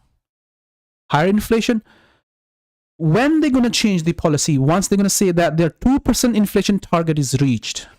Okay, there is a comment in the September Bank of Japan meeting minutes that the achievement of 2% inflation in a sustainable and stable manner seems to have clearly come in sight. Right? Once they're going to say that this is done, okay, they achieved, inflation is above 2%, all right? Inflation is above 2%, but they are, inflation is above 2%, it's a year now. Inflation is above 2%, but they are still saying that the target is not reached. All right, just extending, yeah, and waiting for the other central banks to reverse the policy. Okay, and once other banks going to reverse the policy, they're going to say that they achieved the 2% target. But what this is doing right now, all right, the inflation is pushing higher, all right, and the longer term yield is also pushing higher. They have capped that 1% to 0 to 1%, all right. And once the yield gonna go to 1%, they are already buying the bonds, trying to push the yields lower. So that's what I have. That's what I have said, all right. That's what I have said over there on the yield chart on JGP and US 10-year yield. All right. So they are already, already buying that, already trying to push this yield lower, right? And yes, Bank of Japan is the major player who gonna reverse the yields, global yields, aggressively to the downside. So that's what you are watching. Okay, if we don't have any stronger aggressive sell off, it's not ready to sell. All right, and once the aggressive sell comes, you get in, you're looking at to continue to keep falling, and bang, looking. Okay, again, reminder that we have approached to the previous intervention area. This is the previous intervention place where they sold $60 billion, okay, and caused that move.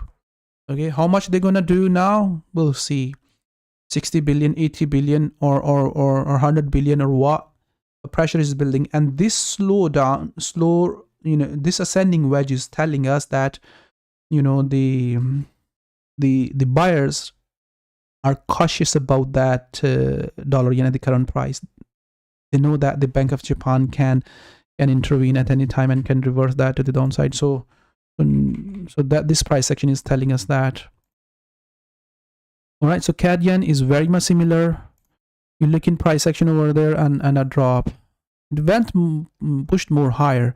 Okay, but yes, again, similar move like the dollar yen. Okay, we tested that high intervention area, super high. Okay, same trade.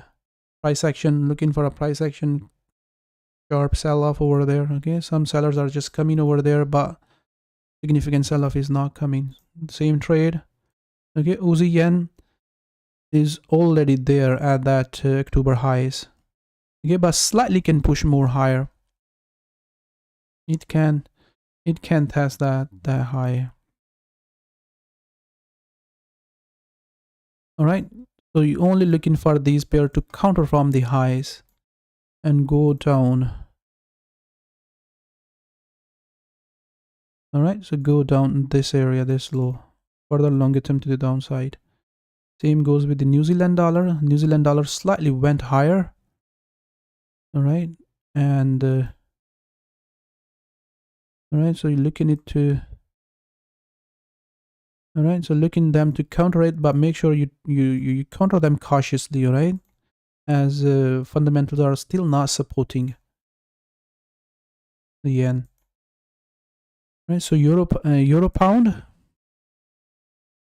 All right, the euro pound is pushing more higher. Not a best pair, okay, but we still may see. All right, we still may see one more leg lower. I'm just simply gonna ignore this. Yeah, these are the pairs which are very slow to move, okay, and take a lot of time to hold the trade. Okay, I'm ignoring. I was, showing buying opportunities somewhere from those lows, all right, and yeah, so it worked and reversed from those lows, but very slow, right? So very slow pair. So yeah, that's the structure. We can see that the price can still continue to keep climbing. Okay, pound chief is also very much similar. Pound chief is still holding that area in the previous weekly market outlook. We were expecting it to bounce back from those lows, if you remember that. All right, this area, it went higher but did not tag the top. All right, so very much same again this week. As long as price is just simply holding the lows, you're looking at support to hold and price to go back up. Make sure your stop loss is well placed when you're buying the pound against the chief. All right, so just check the risk reward ratio, what risk reward ratio you are looking for. All right, and there is a possibility that this daily correction can break down. All right, so when you are buying it, looking for buy, again, same, sideways trading. First. All right, so we look at that. We look at the S&P 500. All right, so like this breakdown can happen. So solar is trying to push more higher from that low. So EuroCAD is dragging lower. Okay, so EuroCAD and continue to keep falling, guys, all the way back to this 70% area. Okay, this 70% area, this 70% area. So I need to remove that. I think this is not a good structure. Need to remove that.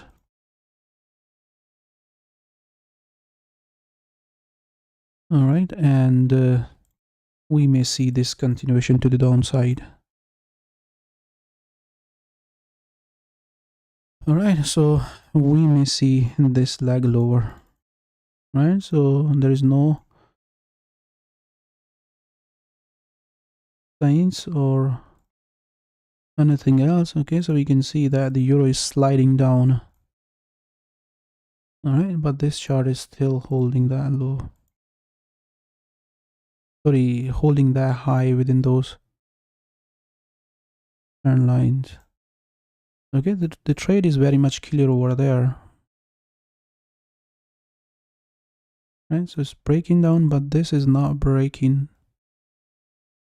Let's go to the 3 year, yeah, 3 years trend. Gonna be much clearer, guys. So the similar move can happen here. Okay, that move which is already happening on euro against the dollar. So hopefully you understand that. All right, and the risk exists over there for the euro CAD to continue to keep falling all the way up to 70% of that whole move. Okay, so 70% comes there. So moving averages to hold and stay trending euro CAD for a short term to the downside. All right, and the pound chief, CAD chief to the upside. Okay, the move was pretty sharp. Continuation trade. All right, be careful. I would suggest you to, both are same trade. Okay, I would suggest you to keep eyes on the euro CAD. Okay, the chief is a bit, you know, dangerous currency, we can say that. Okay, but yes, so this same move. Okay, the trade is same, guys, like we have seen here, like I have shown you here. Okay, I have shown you a short-term buy opportunity on the CAD chief. So if you see that the CAD, sorry, dollar chief, yes, so if you see that the dollar chiefs climb back up, okay, then this pair is still behind that. All right, so same trade. All right, so I'm going to pull out dollar yen on that chart. Okay, well, I have shown you on the dollar chart, dollar yen is well ahead, right? So you know, the dollar chief still can grab that. Euro dollar is already doing that. Euro dollar is already, let's just pull the euro dollar here.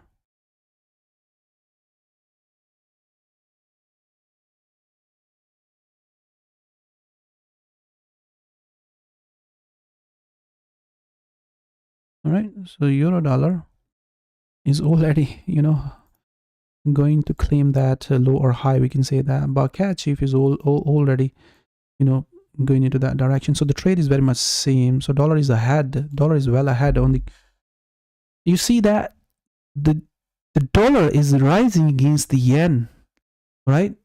Dollar is rising against the yen. So why dollar went higher against the yen? Because Bank of Japan bought bonds, right? They created more money. The Bank of Japan is a very major player in the market. They you know,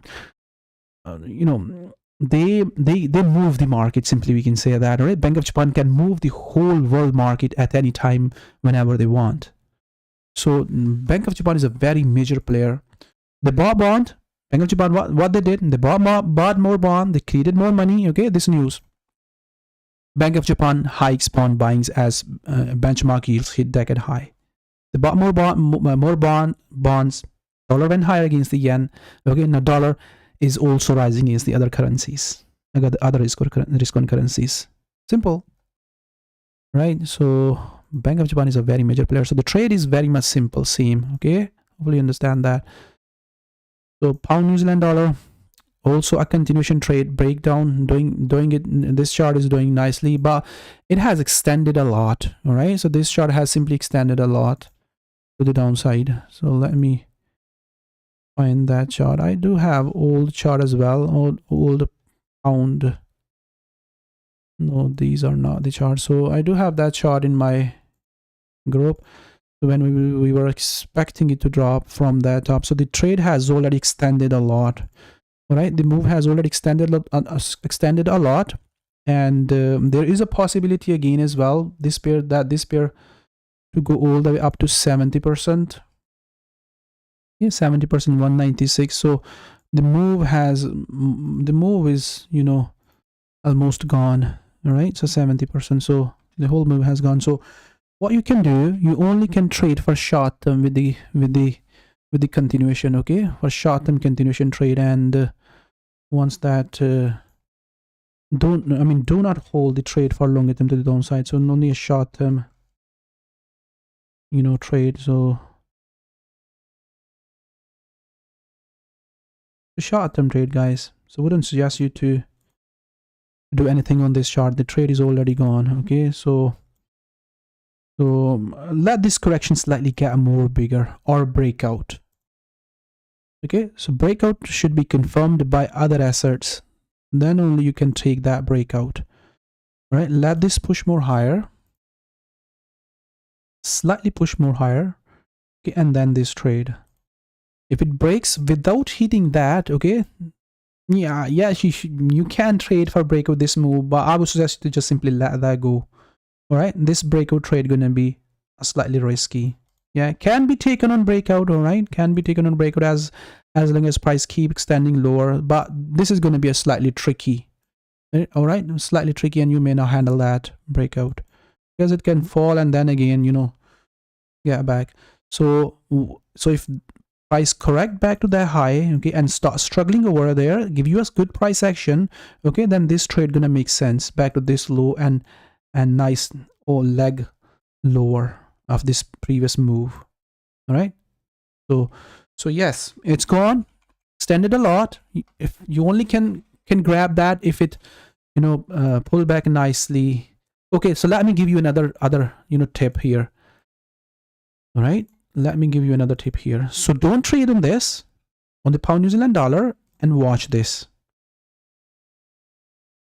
Okay, so don't trade on that and watch this.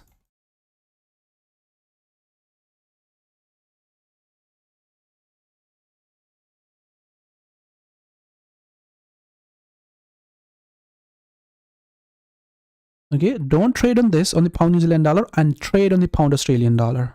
How? Okay, so very much similar, you know, structure is building over there.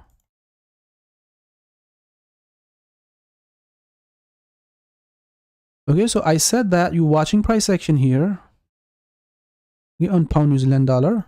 Okay, so similarly you're watching price action here, and highly likely that the pound Australian dollar gonna reach to that high before the pound New Zealand dollar. Okay, so if you see that the breakout is happening over there, okay, this chart is breaking out and pushing lower, and this chart is still, you know, going over there and holding that high. Okay, and a pound is falling against the New Zealand. All right, let that go. Okay, let that go, and this breakout and this sell-off will confirm this trade. Right, you understand that? So this trade will be confirmed on this breakout. All right, hopefully you understand that. So once you see that the pound is breaking down and falling, okay, breaking this new low, pushing lower, okay, that means the New Zealand dollar is getting strong against the pound, but Australian dollar is not getting. So New Zealand dollar is a risk on currency, giving us a clue that the risk on, you know, environment is building up. Yeah, and small currency moves, you know, sharper and quicker than the others. All right, so movement in the New Zealand dollar will give you an idea that the Australian dollar is also getting strong against the pound. So you can chase that rather than, you know, taking this breakout on the pound on New Zealand dollar. Right, so hope that makes sense. So you're trading on the pound New Zealand dollar, pound Australian dollar, if the breakout is happen on the pound New Zealand dollar. All right. Okay, another thing, if we see that the pound, if you see that the pound is pushing higher, okay, going there, then you may see, you know, extended leg here. You may see extension there on the pound Australian dollar. Pound Australian dollar can go slightly more higher. Okay, may not stop at 190, 150, right? So it can slightly push more higher. So make sure you understand that. The correction can slightly deeper.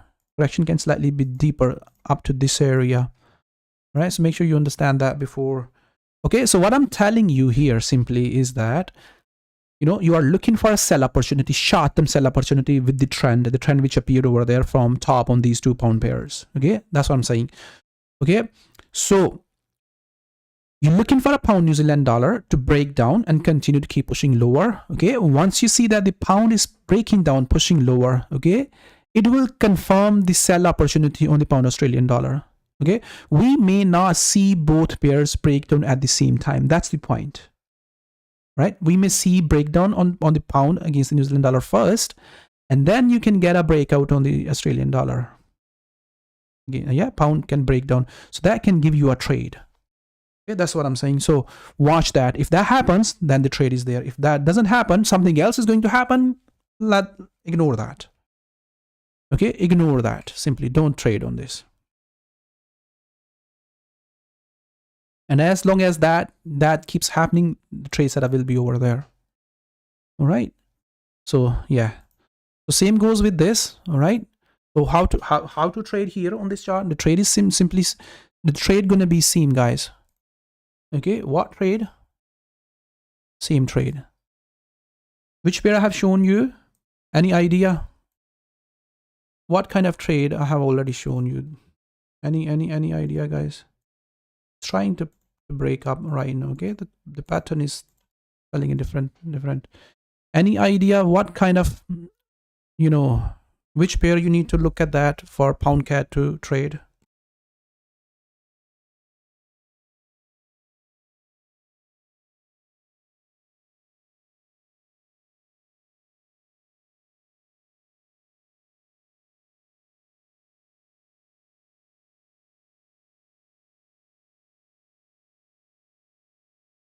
Any idea, guys? Now, which pairs can lead you that the pound can also continue to keep dragging lower? We are having a correction. So Euro CAD or CAD sheaf, all right? So the CAD is what's happening against the CAD, and what CAD is doing. So same trade. Okay, so same trade I have shown you on the Euro CAD. Okay, so Euro CAD breaks down, the same trade will happen here on the pound against the CAD. Okay, or again, you can pull out over there on pair. Okay, pound is just dragging lower, testing that low. Same analysis, same, you know, logic behind that. Nothing new. All right, look at that. The same, everything is just simply same. So breakout already has happened over there on the pound, trying to visit that low. So same trade you are searching over there, that trade. That low because you're watching it to hold, breakdown. Okay, and similar leg, give you a similar leg you are having over there already. Okay, you guys are slow to recognize that. Even I have shown you. Use reasonable risk and reasonable stop placement, guys. And this chart has just simply bounced back, reversed. Okay, so will not ask you to look for a continuation trade. All right, so let me check. So we have already done these charts. Okay, I thought that I will show you these charts. So Euro, New Zealand dollar still to come, I think. Yeah, yes, Euro, New Zealand dollar still to come. Gold chart, gold still to come. The dollar chief is done. Okay, Euro, New Zealand dollar is still dragging lower. So this is the Kiwi CAD, all right? So the Kiwi CAD has reversed from the bottom. And I think, okay, now Kiwi is rising against the CAD. So risk on currency means that the CAD also losing its strength against the Kiwi is a sign that we are going to see drop on oil in coming days. We are expecting drop on oil, but oil is just keep climbing because of the supply cut. Okay, so sign on the Kiwi against the CAD is also, you know, farming an opportunity on the oil to drag lower. So this has bounced off in the previous weekly market outlook. We were expecting this channel, this wedge, to break up and go higher. All right, so the wedge which is building over there, so this slow down. All right, okay, so remember, here we can see that the Kiwi CAD is, falling, testing 70% of this whole move. Okay, and as I have shown you that the euro still can fall up to up to 70%. So rise on the New Zealand dollar, and if New Zealand dollar keep rising all the way up to that high, means that the oil has to come down. Okay, and once the impact of higher oil price is gonna be felt in the euro gonna get weaker because of that, which is already getting. Yeah, euro is already getting weaker, pound is already getting weaker against on these risk on currencies like New Zealand dollar, Australian dollar. Yeah, so gonna be a buy opportunity for longer term from 70%. All right, so from we are way far away from that scenario, from that buy opportunity. We haven't longer term buy opportunity. When in case if euro visit that, we'll see what's going to happen at that time. But yeah, this chart rise will also give us a clue that buying opportunity is going to come over there on euro. Okay, but yes, right now we are we are looking for this to go back up. So it's pushing higher. Would not suggest you to chase that continuation trade. Okay, but what we still may see struggle on the Kiwi. Okay, Kiwi still may struggle under those moving averages. All right, and we still may see another leg lower, guys. So that's why no continuation trade for upside. I mean, this is a still structure which can drag the New Zealand dollar for another leg lower. So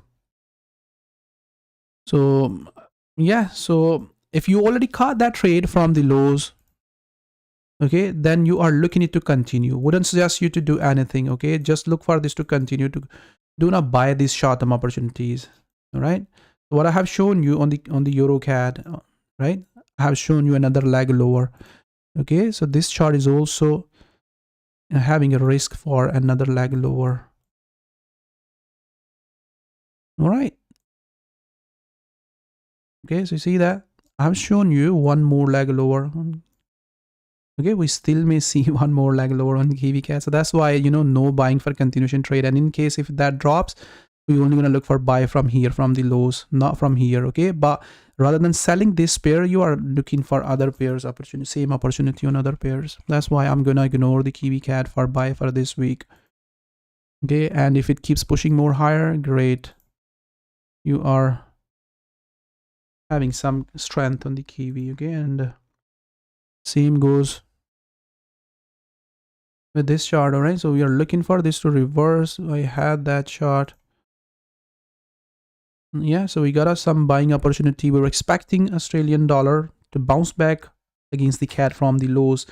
Okay, we got a bounce back, but slightly going lower, below 86, I think, or testing the 86. Slightly go lower than the 86 and then bounce back. So yeah, it's a counter trend move. Okay, do not chase the current price. Similar like the Euro CAD or CAD Chief and those kind of charts. All right. Okay, we still may see another leg lower.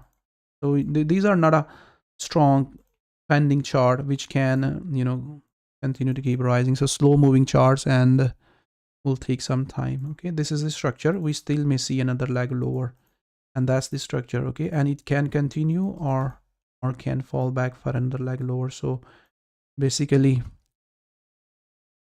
not chasing, another leg lower can happen.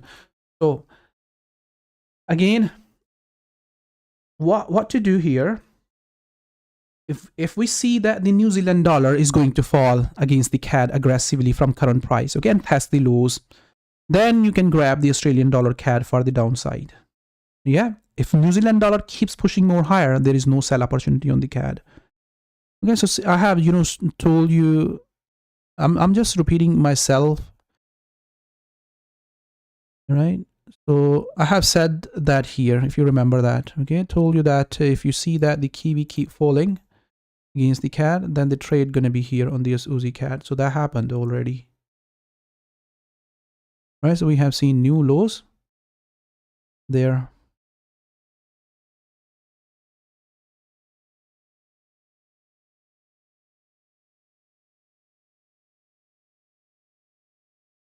Okay, so there we can see that this place. So Kiwi went lower. Kiwi broke this low, formed new low against the CAD. But this chart was, holding here at these areas, was struggling this area, holding high, holding these areas. All right, so sideways, sideways, sideways, and then finally it realized that, oh, it has to break that low and then need to go back up. Right, so we have already look at that. Look at that. When this broke out, it was there in this area, right? So, at this area, then broke out and then went higher. So again, same. Okay, if we see that this pair is falling first, okay, and testing lower, forming new low, then you are expecting this to go down. Otherwise, there is no, sell opportunity. This is the sequence of the market, guys. So sequence, market has to move with this sequence, right? So if this sequence is not happening, right, then you need to follow that sequence. All right, so it's a risk on and risk off sequence which has to be followed by the market, by certain pairs, certain currencies. So Australian dollar and New Zealand dollar. Okay, so it's broken. We in the previous weekly market outlook we're expecting not a best opportunity. Simply we in a breakout, yeah. But yes, what you are preparing for it to buy at 105, right? So 105. We may get a nice buy opportunity. What happening is right now, right? As New Zealand dollar is gaining. All right? Australian dollar is not gaining. It's a risk on currency. Market is preparing for risk on move. All right? That's why Australian dollar going down and New Zealand dollar going higher. The higher the New Zealand dollar goes is telling us that the currencies or the assets which have lost their value, the risk on assets which have lost their value, are in a correction. They are ready to buy. Okay, they will be ready to buy. Okay, some of them are still in correction. They will be ready to buy. So the lower it goes, okay, so the lower it goes, the better the place going to be to buy. All right, so 105 first. Safe trade, safe chart for buying only. All right, but takes time. Okay, you need to hold that trade before you need to be profitable. All right, so you're paying attention, waiting for, still far away. It can test that low aggressively. It can test that low very aggressively and can climb back up. So I'm gonna. All right, so there you are paying attention. So your first attempt looking to do it at 147, 1.47, 1.047. All right, and the second attempt you are doing here within these areas. All these support areas are good to watch. Simply, all these support areas good to watch. You should pay attention on all these support areas. All right, and in worst case scenario is that this is the worst case scenario. I don't think so that we're gonna see that kind of low on New Zealand and Australian dollar. This was a perfect buy opportunity. Perfect buy opportunity. Yeah. Those lows, look at that, where we reversed. We were watching that price very, very closely at that time, right? So that was 102, 1. Yeah, it went slightly below 1. 1 was a perfect. So I don't think so that kind of thing is going to happen anytime soon. All right, so that's why your first attempt is going to be at 1.47. Yeah, and if price breaks below 1.047, then goes to 1.028. All right, 28, 27. These are the areas, which are very, very good to watch. Right, so these are the places you're watching. Okay, so if I'm gonna draw slow moving pair, but high probabilities, slow moving pair but high probabilities to get trade. All right, this is the average price. We can say that the average price for reversal on this pair is this. So 103. Okay, so 105 attempt first. 105. And if it goes lower, then 1027 or 1028 at this area. And in case if it still goes lower, all right, then 1. right? So you remember that why it went up to 1 in March 2020, because oil went negative. So I don't think so we're gonna have negative oil prices again anytime soon. So highly likely, it's gonna go back up. So all these support areas are good to watch. Right, this is basically a spread between the Australian dollar and New Zealand dollar. Right, Australian dollar is a big currency, New Zealand dollar is a smaller currency than the Australian. Okay, and every time an Australian dollar goes lower than or big GDP, yeah, Australia has a big GDP than the New Zealand, so a stronger currency. So that's why you see that most of the time price reversed, and investors see that as a buy opportunity, safe and high probability buy opportunity. So that's why you're paying attention on these areas. Okay, worth taking buy opportunity when price tests those areas. Slow moving, all right, no doubt about that. This pair moves very, very slow, but yes, probabilities are very much high that the price gonna reverse. Okay, so this chart is also dropping, right? We were expecting this to continue to keep falling. Euro, Australian dollar, I think I did not find that chart. Euro, Australian dollar, so only Euro, New Zealand dollar. But yes, we were expecting similar chart. Okay, I have explained these charts really well in the previous video analysis. In the weekly market outlook, they are breaking, going down, these corrections breaking nicely. Okay, this small tiny correction, right? Another correction is just simply appearing over there for this trade. Okay, again, the trick or the tip is very much similar, like I have just shown you on the other pairs. Okay, like what you are watching is the watching is this pair, right? So you see that this is breaking down, the trade gonna be here, right? Or pound, if pound is falling against New Zealand dollar, or if the euro is falling against the New Zealand dollar, the trade will be there simply. All right, if this breaks down, test that low, which is very likely, euro is already had, I mean, this pair is already breaking down, testing the low, right? Which is very likely that the euro also gonna fall against the dollar, gonna test that low. So if that goes lower, this trade also gonna be over there. Okay, so this short term, this breakout, we're gonna have that breakdown. All right, so same pullback is just happening all around. Same pullback, same price action, same pullback is just simply happening over there. Okay, hopefully you understand that. So one more leg lower, if slightly push more higher, okay, not gonna change anything as long as this is going down, right? This is going down, breaking that low. Okay, the trade is there, trade will be there. Hopefully you understand that. So my structure is slightly older, so I haven't updated that. That's why we were expecting pullback. Okay, we were expecting pullback. First of all, we were expecting sell opportunity from there. Okay, that happened. Then we were expecting this pullback to slightly push more higher. I do have these charts in my group, but the pullback did not come all the way at that top, right? And then found its sideways market over there and then dropped. So similarly, it's a less trending pair as with compared to the Euro Australian dollar. It's a less trending, okay, but falling. As long as the euro is falling against the New Zealand dollar, this will also keep trending in the similar direction, similar way where that pair is going. All right, so you watching the breakdown. Okay, let me pull out some trend line, some moving averages. Okay, so the stable trend is coming somewhere here. Okay, let me remove these. I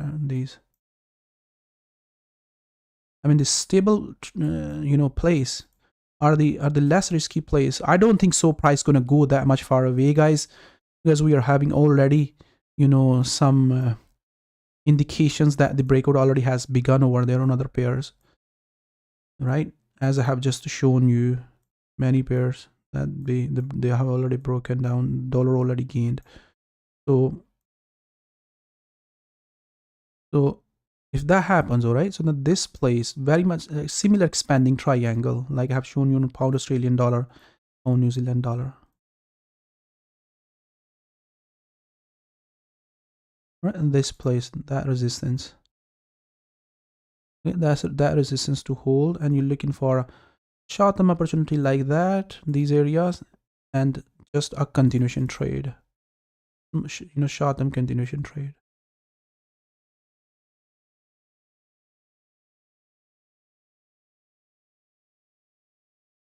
This area, right? That the 4-hour moving averages. Okay, what I have shown you on the pound Australian dollar, similar structure.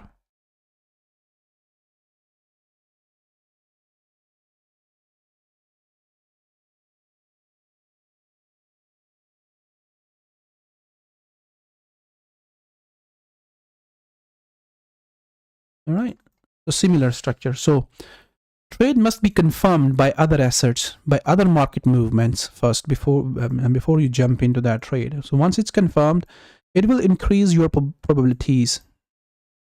All right. If you don't look at them and just jump into the market, all right, so it decreases the probabilities of winning that trade. So that's why you need to look at them. Yeah, so same,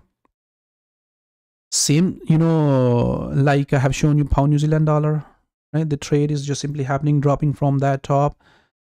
If we see that the New Zealand dollar is pushing higher for another leg, all right, then this to break down, otherwise expanding triangle. All right, so pound New Zealand dollar. Right? If any pair leads first, go down. Okay, the trade's gonna be same on these pairs. All right, so this is the expanding triangle which I have just shown you. Break down, or push higher, test that, and then okay, similarly break down, push more higher, somewhere there within these areas. Okay, and then drag lower. Okay, these areas. That place, 4-hour moving averages, 4-hour trend, this place. So same structure, guys. Breakdown, if it breaks down, then that will clear the trades on other pairs.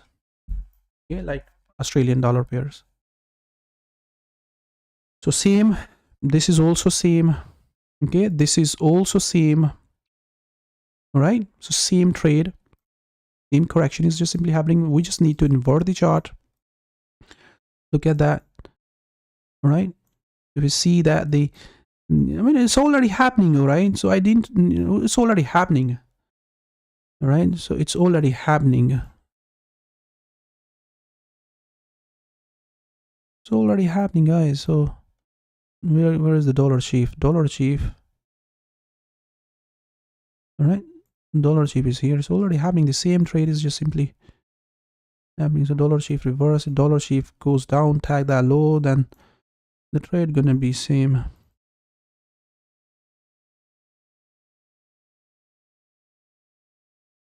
Right up to this low. So Kiwi is a bit sharp, all right? Small currency, risk on currency moves sharply. So right, so this move and that whole move. So this is gonna be sharp. Okay, this is gonna, New Zealand dollar gonna move first.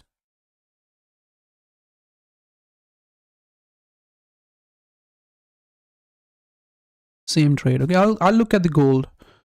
The trade is same. Go back up. Hold that. Breakout or expanding triangle. Okay, expanding triangle gonna form somewhere there within these areas. All right, and looking for short-term move. All right, breakout or continue, keep pushing more higher. So 2 hours. So I have shown you 2 hours chart on other pairs. All right, like that trade. If breakout continue, yeah, you can try breakout.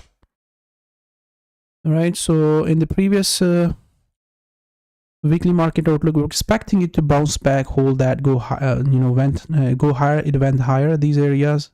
Yeah, sideways market, struggling, but will remain a bullish, structure on this.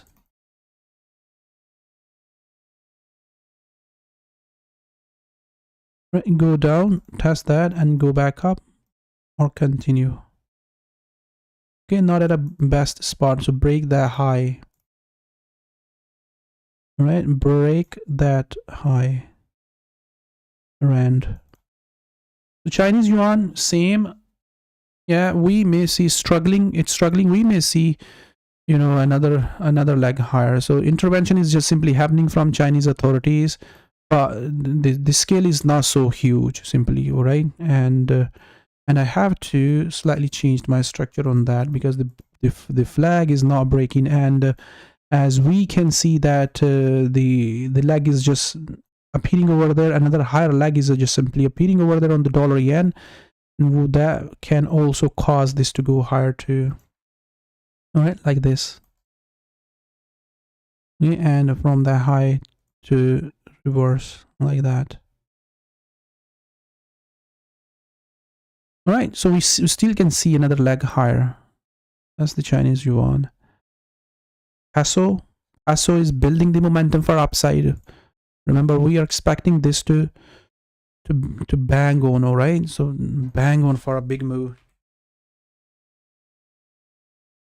Right, so it has to realize at some point that the policy, you know, policy has to go back.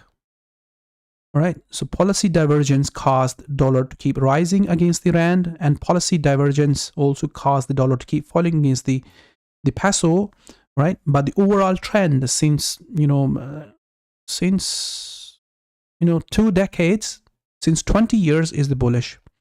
Okay, so we got a policy divergence here, which I mean, the rates are extremely high. Interest rate is extremely high in the Mexico, which has caused that dollar to keep falling. Okay, in other terms, if I'm going to look at that in other terms, so let's just open 2 charts side by side.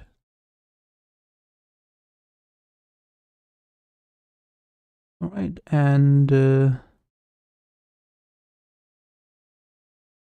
let's just open this one. Okay, and on the same charts which I have just shown you at the start, or that's a core inflation, I think. No, not a core.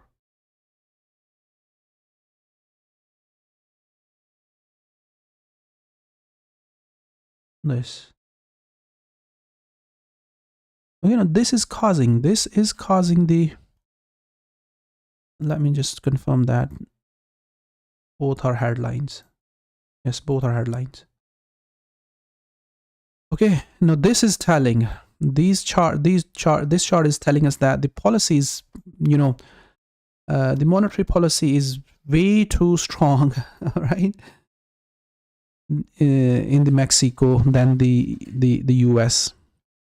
All right, so it's 1.8. all right, so the rates are above the headline inflation 1.8 in the US, while the interest rate in Mexico is higher than inflation with 6.61, or the gap between the inflation and interest rate is negative 6.61. So it means that the rates are extremely high, or very favorable, or high yield. Right, so very high yield is there in the Mexico than the US. All right, so that's why the Mexico, the peso is very strong against the dollar. All right, but the longer the longer it keeps falling, all right, means that the growth, the interest rate or the tighter policy is killing the growth.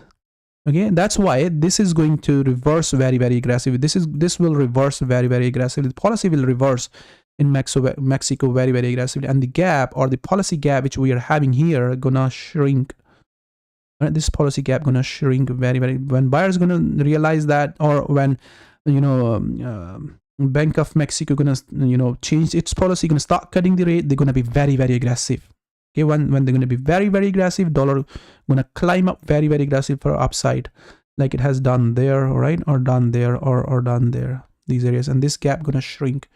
That means these two, you know, developing market currencies. So That's the reason that gap is just appearing over there. Okay, that's why you are paying attention very, very, closely every time, and you see that some buyers are just coming in. You see that the momentum is building over there, and unfortunately we did not see price at this area, okay, and it broke out and went higher. So buying momentum is just building over there. So you only can buy that breakout if the breakout is very, very aggressive. Yeah. Otherwise, think for longer term and let the price test these areas, and then you're paying attention for buy within these areas.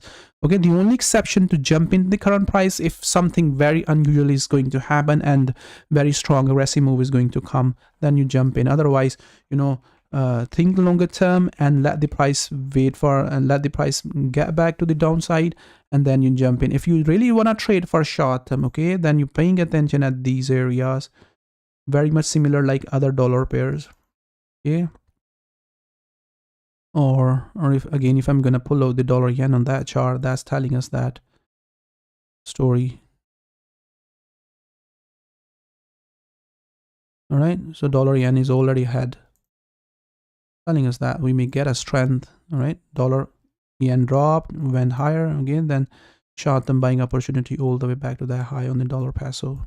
All right, breakout is already happening, and top behind and looking for that short term trade. Dollar yen is a very important currency, guys. Very important currency. The euro chief, we got some strength, right? But yes, only longer term, guys. Very slow moving pair. Very slow moving pair. We'll ignore this. Yeah, longer term, just pay attention at these lows, or longer term,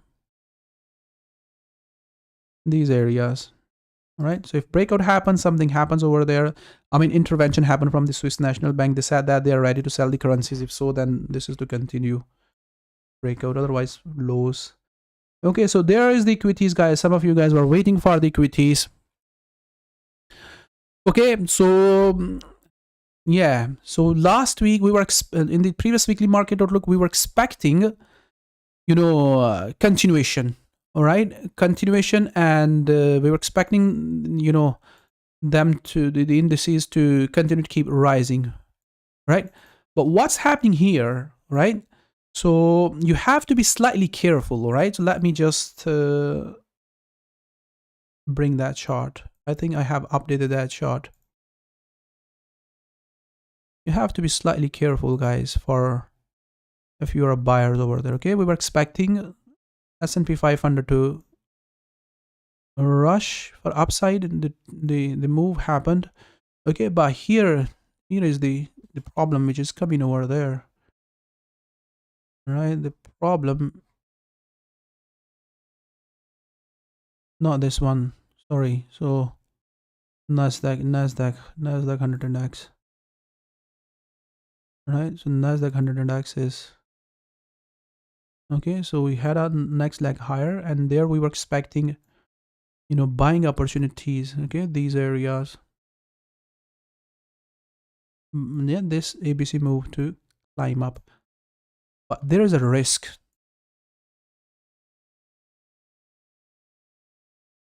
The risk for another leg lower. Okay, this one more leg lower can appear over there. Now this risk is materializing, guys. So we may see this leg all the way up, or 70% of this previous move. Okay, this 70% of this previous move can happen. So because the risk indicator which I use is just telling us that everything is not right over there. So something can drive that.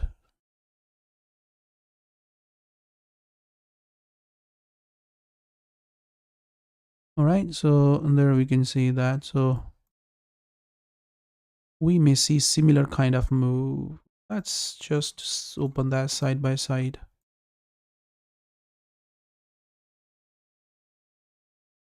And go there.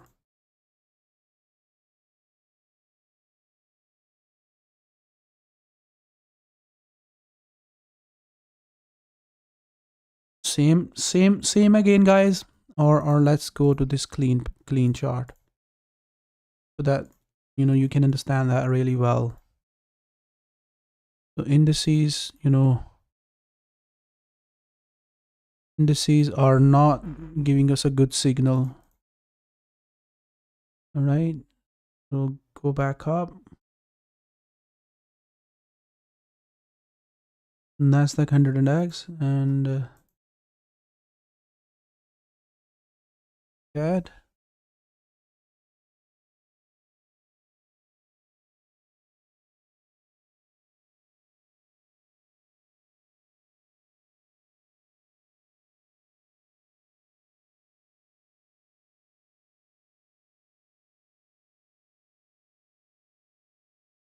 Okay, so this is very important stuff to understand that why,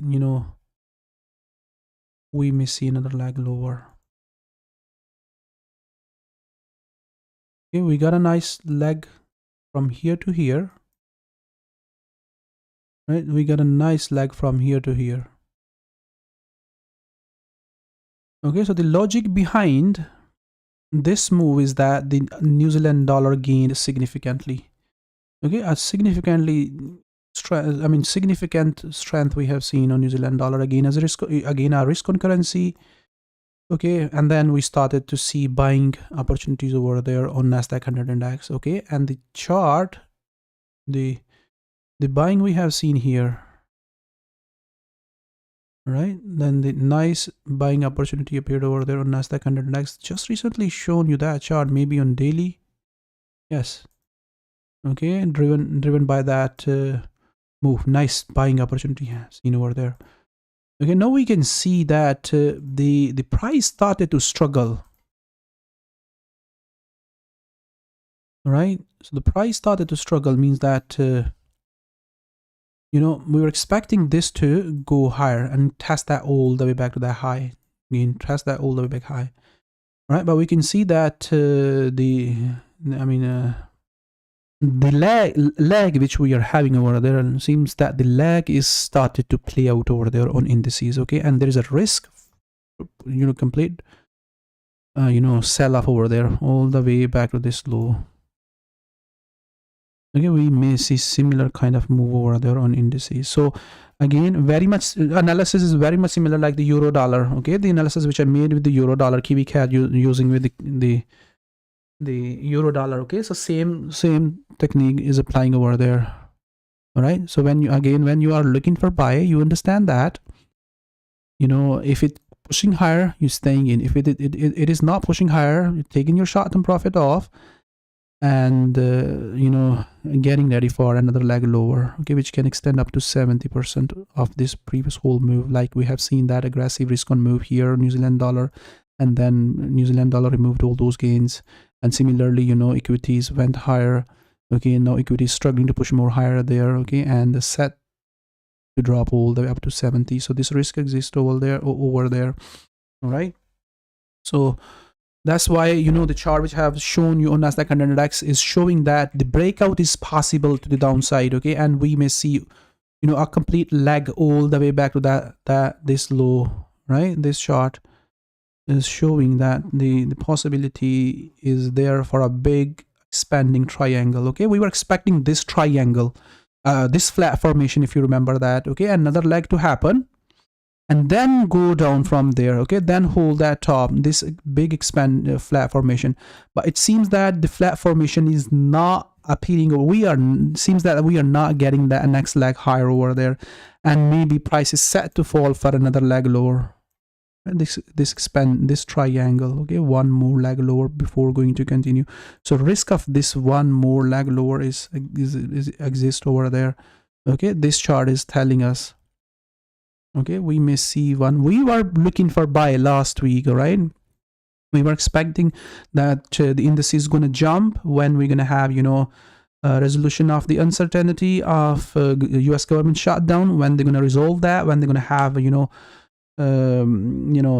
outcome of that, then we're going to see jump on the indices. But that didn't happen. We did not see jump. All right, market did not saw that as a good sign for risk on assets to push more higher. Okay, and the other thing is that the yields are still pushing indices lower, still higher. US 10-year yield is still climbing, heading towards the 5%, which is also a risk for indices to, to go down for another leg lower. So make sure when you're buying, you understand that this leg still can happen, right? We still can see another leg higher. So the risk on sentiment is building on risk on currencies, but that risk on sentiment is still not appearing over there on equities. So similarly, in the previous weekly market outlook, if you remember that, what I was saying, that you are looking for short-term buying opportunities over there, okay? And if it continue, then you're staying. Otherwise, we may see whole leg over there back to that previous low, all right? And that happens. So we have seen a complete, leg over there to the downside. So similar analysis again for this week, right? So similar analysis for this week. So you're paying attention here at this area, okay? And if it is bouncing off, then you're looking the whole leg to go higher all the way and possible new high. And if it's not, all right, then one more leg lower. I think we're not going to see a quick sharp sell-off this week all the way back to the bottom, all right? There is a longer term, and the analysis which I have made over there is a longer term analysis, and if equities are going to get down that much low, it will take a lot of time, all right? A couple of months, not today. You are still sticking to against the analysis which I have made, and the analysis is that you're still looking for price to hold that daily moving averages. It is holding right now. Okay, but be careful, guys. Make sure you understand that the breakdown is still possible. All right, looking for this area and the short term first, all right, and then medium term, and then longer term opportunities all the way. So breakdown is possible. Okay, make sure you understand that we may see breakdown, right? We may see this breakdown. Okay, but still sticking to that one more leg higher on the indices, even though they are against the analysis which I have just made over there. But yeah, you have to be ready for that possible one more leg lower. All right, so another thing, okay, another thing you need to understand before you trade on the Nasdaq 100 index for upside. There we can see that the Dow is struggling. All right, as long as Dow is falling, right, Nasdaq 100 index will not rise, or S&P 500 will not rise. They will also follow up the Dow. Okay, so I think this is the previous week. This is the previous, previous weekly market outlook analysis. Right, this is the previous weekly market outlook analysis at this area. So we got a whole, I think, I'm not sure. Yeah, I'm not sure. I think this is the Apple chart, all right? So the Apple chart, which if I do remember, if I don't, yeah, I think Apple, this analysis which I made over there was Apple, okay? So yeah, Apple. And we have got that leg lower already. Apple was dropping, and indices, Nasdaq 100 index also went lower. So yeah, that was Apple chart, that the update I made for Apple. So what I'm saying now, okay, when you're buying the tech stock or S&P 500 or any other EU stock, so you basically looking at the Dow. Dow is a very important index, all right? And as long as Dow is struggling, yeah, we're not going to see tech stock rising. So we clearly can see that the Dow is about set to break this low, all right? But the Nasdaq 100 index is still holding that high, all right? Or moving average, the trend still being held.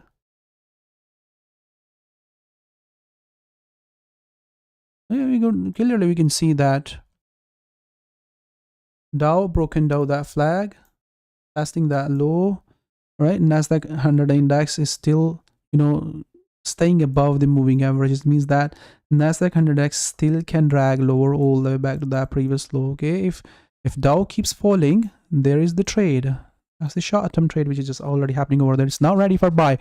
So what I'm saying here, what's my point? My point is that as long as you see that the Dow is struggling, Dow is not rising and falling, all right, then the Nasdaq 100x or S&P 500, they will also struggle. They are not ready to buy. That's the point.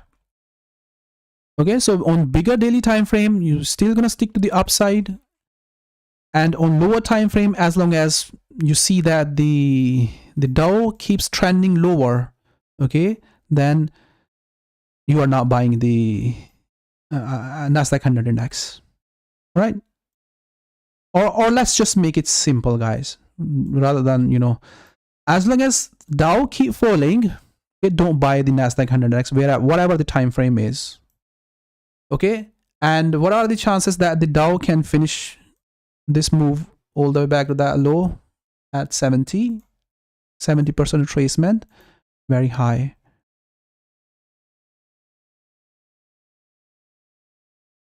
Yeah, just gold is there, Junior. All right, these are most important charts, or by the way, than the gold. Okay, gold is simply a buy. We'll talk about that.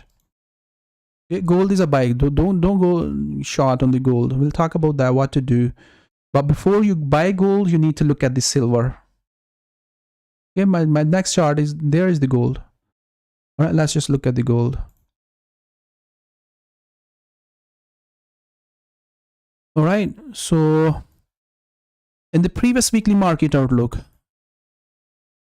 we were expecting gold to continue to keep rising here. Okay, and but let's look at the previous chart first, and then we're going to talk about the previous weekly market outlook. Okay, this is the chart. All right, this is the chart which we are having on gold from here. Okay, on daily time frame. On daily time frame, when gold was there at this area. Okay, at this area, we were expecting gold to visit that low at this area. And at the same time, we were having a silver chart. All right, the silver chart. What the silver chart was doing, the silver chart already tagged that low.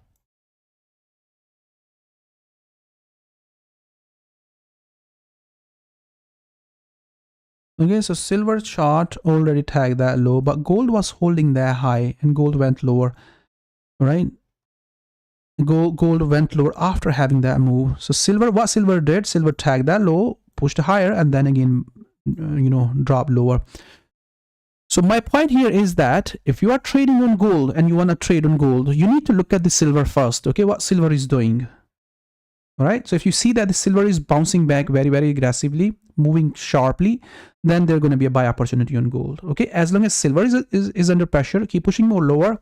All right, stay away from buying the gold. Okay, and this chart is telling you. Okay, this chart is telling you. Now, what we were expecting last week. Right, let's close that. What we were expecting in the previous weekly market outlook on gold. In the previous weekly market outlook, I was showing you, you know, a kind of neutral analysis on gold. Right, a neutral kind of analysis means that we may see continuation on upside on gold, and gold can drop for another leg lower. Okay, so I hope you remember that on a 15-minute time frame, I have shown you a short-term buy opportunity.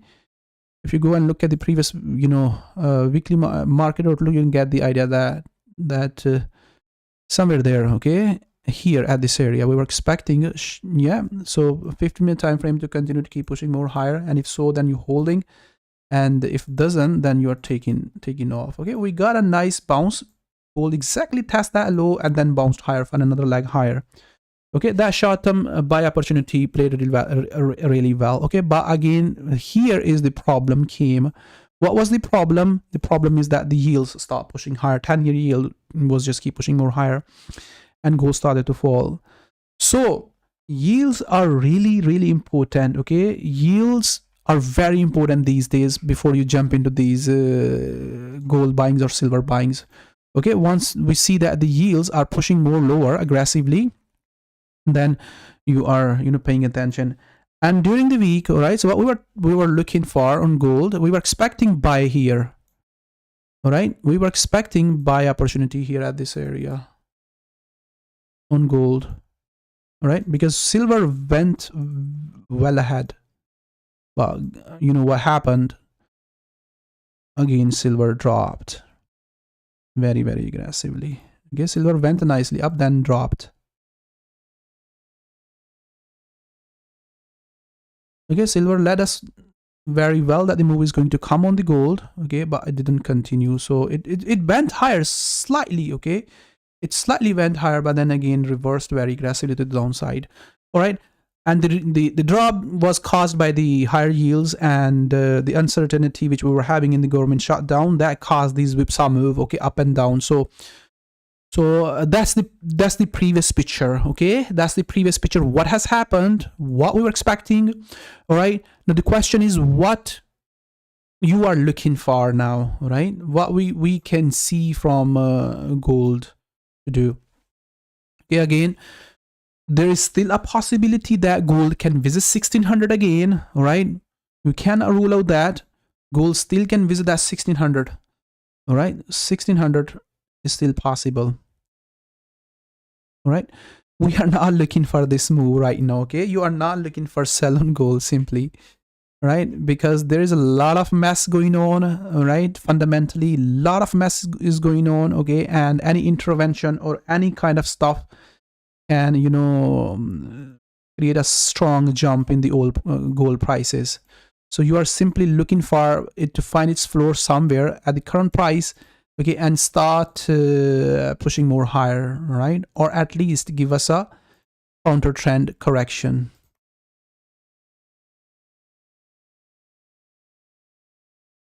All right, or at least correct it.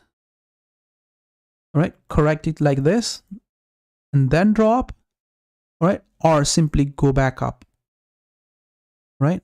Simply go back up.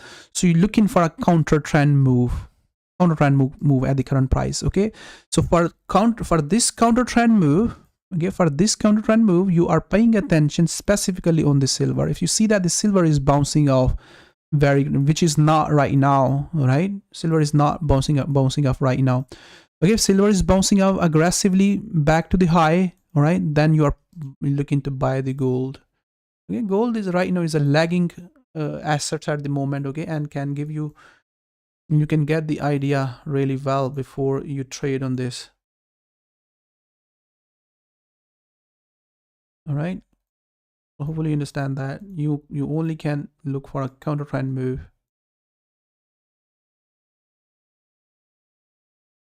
Right, so if you see that 1 hour time frame, okay, it didn't work. So here we were expecting a buy opportunity. So what you are looking for, right? As long as the trend is just intact to the downside, just wait. Do not, do not jump into the gold at any place. I mean, based on the support. I mean, that the previous, this is a support. Let's just buy based on that support. Do not do that, right? I mean, there is a support. I mean, do not buy gold based on that support. Buy based on what I will show you, what you should look for. Okay, yes, you can wait for that. Maybe you're gonna get some good, buying momentum over there at that support. Buyers are sitting over there and they can jump in. But what I will suggest you to watch silver chart. Okay, if you see that the silver is bouncing off very, very aggressively, okay, and buyers are just coming over there on the silver. Okay, then just simply buy gold, put your stop behind that and let the gold go back up to that trend. All right, if buyers are not coming here, yeah, if sellers are just keep coming here, don't just simply buy the gold. All right, gold will, because gold will take some time to react. All right, or there is another thing you are watching is the yield, US 10-year yield. Okay, if US 10-year yield is falling very, very aggressively, all right, or going down very, very aggressively, okay, then gold is ready to buy. Okay, if I'm going to pull out the US 10-year chart, US 10-year yield chart on my right side, so it should be somewhere here, there. Okay, if you see that there is going to be a sell-off like that, all right. Okay, this sell-off came over there. You see that this sell-off came over there on the 10-year yield. Yeah, so it dropped from 470 to 415. That has created the sell off on the dollar, and also that has created the sell off, buying on the silver.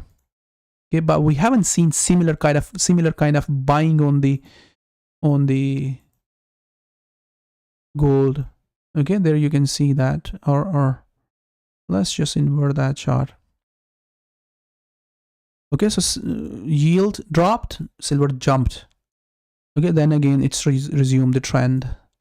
Okay, if yield is going to fall very aggressively, both going to be a buy opportunity. Silver going to be a buy opportunity, gold going to be a buy opportunity. Okay, or in simple words, dollar going to be a sell opportunity. All right, so yield is very important, guys. Yield is very important. So the higher the yield goes, you are paying attention. So what you are basically looking a counter trend move. All right, why counter trend move? Yield has extended a lot, still can go higher. 5% is in sight, still can go higher, right? But won't go straight to the 5% in one go. May drop. Okay, if that drops, then this move, okay, and then drop or go back up. All right, so it can extend all the way back to this low before we're gonna get that counter trend move, guys. That's the gold. Okay, and silver is also very much similar, just opposite. The lower the silver goes, gonna be good. All right, so rather than gold broke, silver broke that low, so simply just watch this support area. All right, the lower it goes, gonna be good, rather than remember, we are going to see it may take longer term, may take some long time. All right, because we are going to see some significant changes in the market for a couple of years. Okay, so that significant changes can drive the big run on silver for longer term. Okay, something like that. All right, or what I'm saying in other words is that the long recession, okay, if we are going to face a long recession, all indicators are pointing out that long and deep recession, okay, that will keep the trend intact on gold and silver. All indicators are pointing out that. All right, so that's what you are paying attention, guys, on this silver, this area. If it drops up to that much low, find support over there and go back up. All right, go back up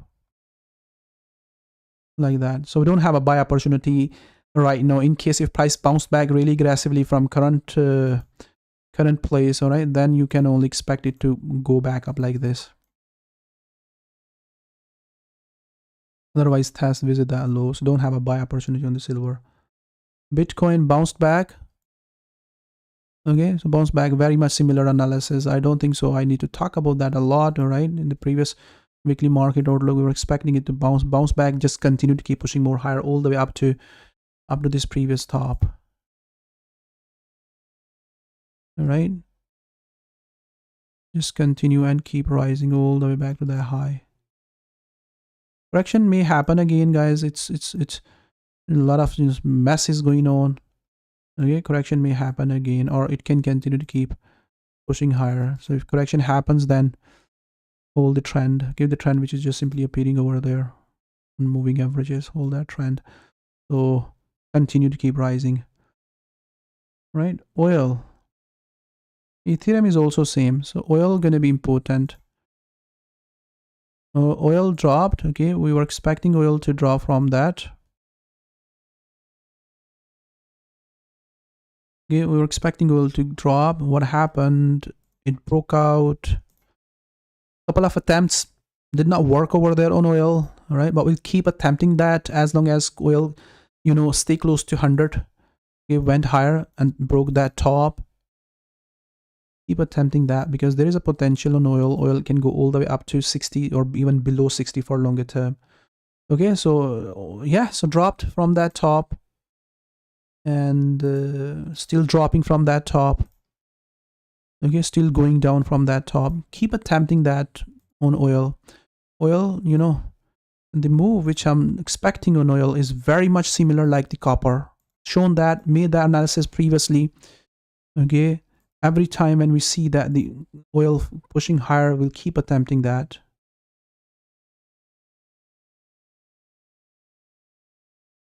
Okay, so there is the copper. Copper already corrected back to that sell off. Okay, we got a sell off, we got a sell off, weekly correction. Okay, we got a sell off, weekly correction. Copper resumed that trend. Okay, so oil has to resume that trend too. So keep doing that attempt on lower time from that top. Okay, so what to do on lower time frame again, guys? If I'm gonna pull out my trend, the trend is still holding that trend. Come on. All right, so still holding that trend, and we still may see another push. There is a meeting, OPEC meeting is going on this week, okay, which can still push it for another leg higher. If so, then right now this current correction on lower time for the breakdown.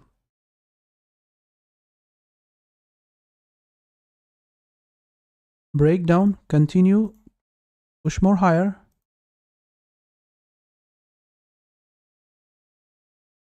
Let's just remove that. Okay, and put that there. Our breakdown, and simply these 4 are moving averages to watch. That trend to watch. Okay, we may still see another push from there. And if that happens, then you're paying attention from that high. That is the structure. Okay, that is the structure. That's the structure. Oil. Natural gas still gonna be a buying easy chart. All right, so easy chart. If that's that low, you stay bullish on the natural gas from these lows. Right, so 4-hour time frame.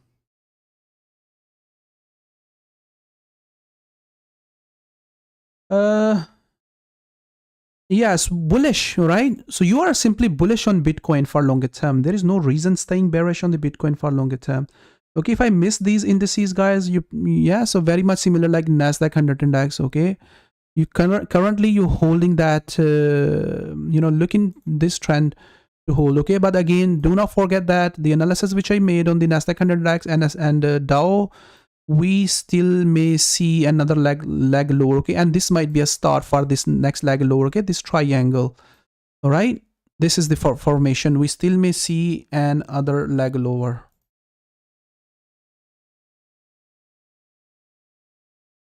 All right, we still may see another leg lower. Okay, so our analysis is very much, I mean, we are at there where we can see, price to bounce back and continue to go back higher or go down. Very much similar like euro dollar analysis. I have made the analysis with so much details. All right, so same gonna be on the European indices. Okay, in the previous weekly market outlook, we were expecting this is actually what I was expecting. All right, this is US indices to do. All right, test that and then go down. US indices are not doing. European indices, have done that, broke that top, and now struggling. Okay, in the previous weekly market outlook, we were expecting another leg higher, but it seems that they are already set to go down for this leg lower. All right, so yeah, so keep that thing in mind, guys. This might be a start for a big correction, for big leg lower on indices on European and the US indices. So yes, Bitcoin, as I said, that Bitcoin is a longer term buy opportunity. All right, and if you go and look at my previous video analysis on Bitcoin, you're gonna get the idea that why Bitcoin has to rise longer term. All right, why Bitcoin has to rise longer term. Go to my YouTube channel. There is a Bitcoin analysis. We are looking for Bitcoin to reverse. This is the bottom. I don't think so. There is still a possibility for Bitcoin to test that low once more before to run for longer term. All right, before, I think this is the chart.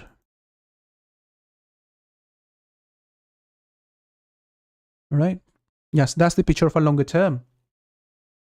All right, and it's going into that direction. All right, so it's going into that direction. So we need to go to there, right? We need to go to there all the way back to that high.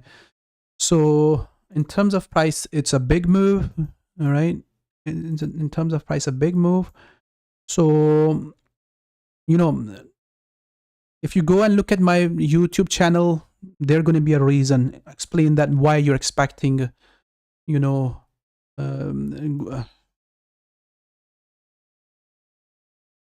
IRYY US IRYY. Right, that's the inflation. US interest rate, no, inflation rate. All right, this is the inflation rate, and USINR, USINT, USINTR.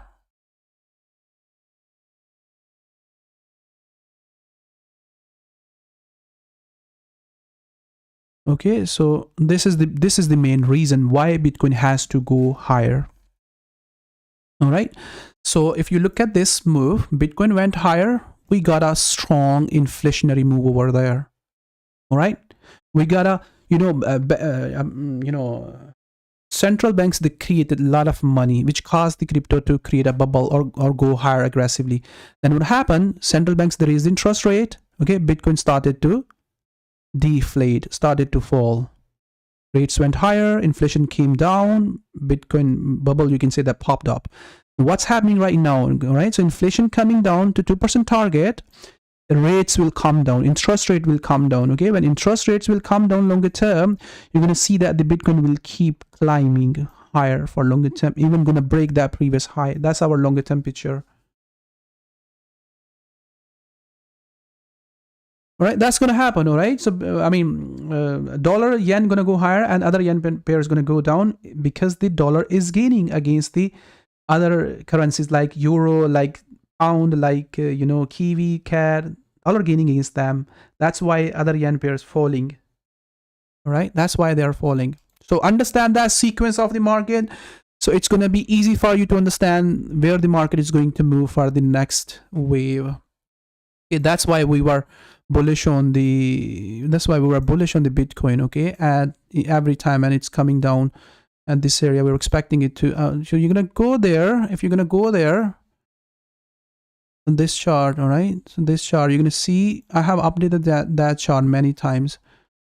All right, there the picture on Bitcoin we are looking right now, taking a lot of time. Okay, but this is the picture we are expecting on Bitcoin. All right, this is what you are expecting on Bitcoin, this move. All right, so we got a leg higher on copper on the weekly chart. All right, now Bitcoin is also set up for that move. How far it goes, we'll see. That the target is this previous high, the 50. All right, the 50k, the 50k target on Bitcoin to climb up to 50k, guys. All right, so Ethereum also rise to 50k. So these charts will help you understand that. Okay, and this is what I have just said. US 2-year yields went higher up to 550 now. Okay, we were up to 550, but this is what is going to play. This is what going to play in longer term. Rates and inflation will go down. All right, and Bitcoin continue, because you need a cheap money. All right, just use this logic, simple logic. You need a cheap money. All right, the cost of the money is at 5.50%. It's very expensive to buy to get a loan. All right, so if you're going to get a loan, you have to pay at 5.5%, 5.5% on that loan. All right, and money is not cheap right now. So you need a cheap money. Okay, when there's going to be cheap money, that cheap money going to come into the crypto, and crypto going to pump.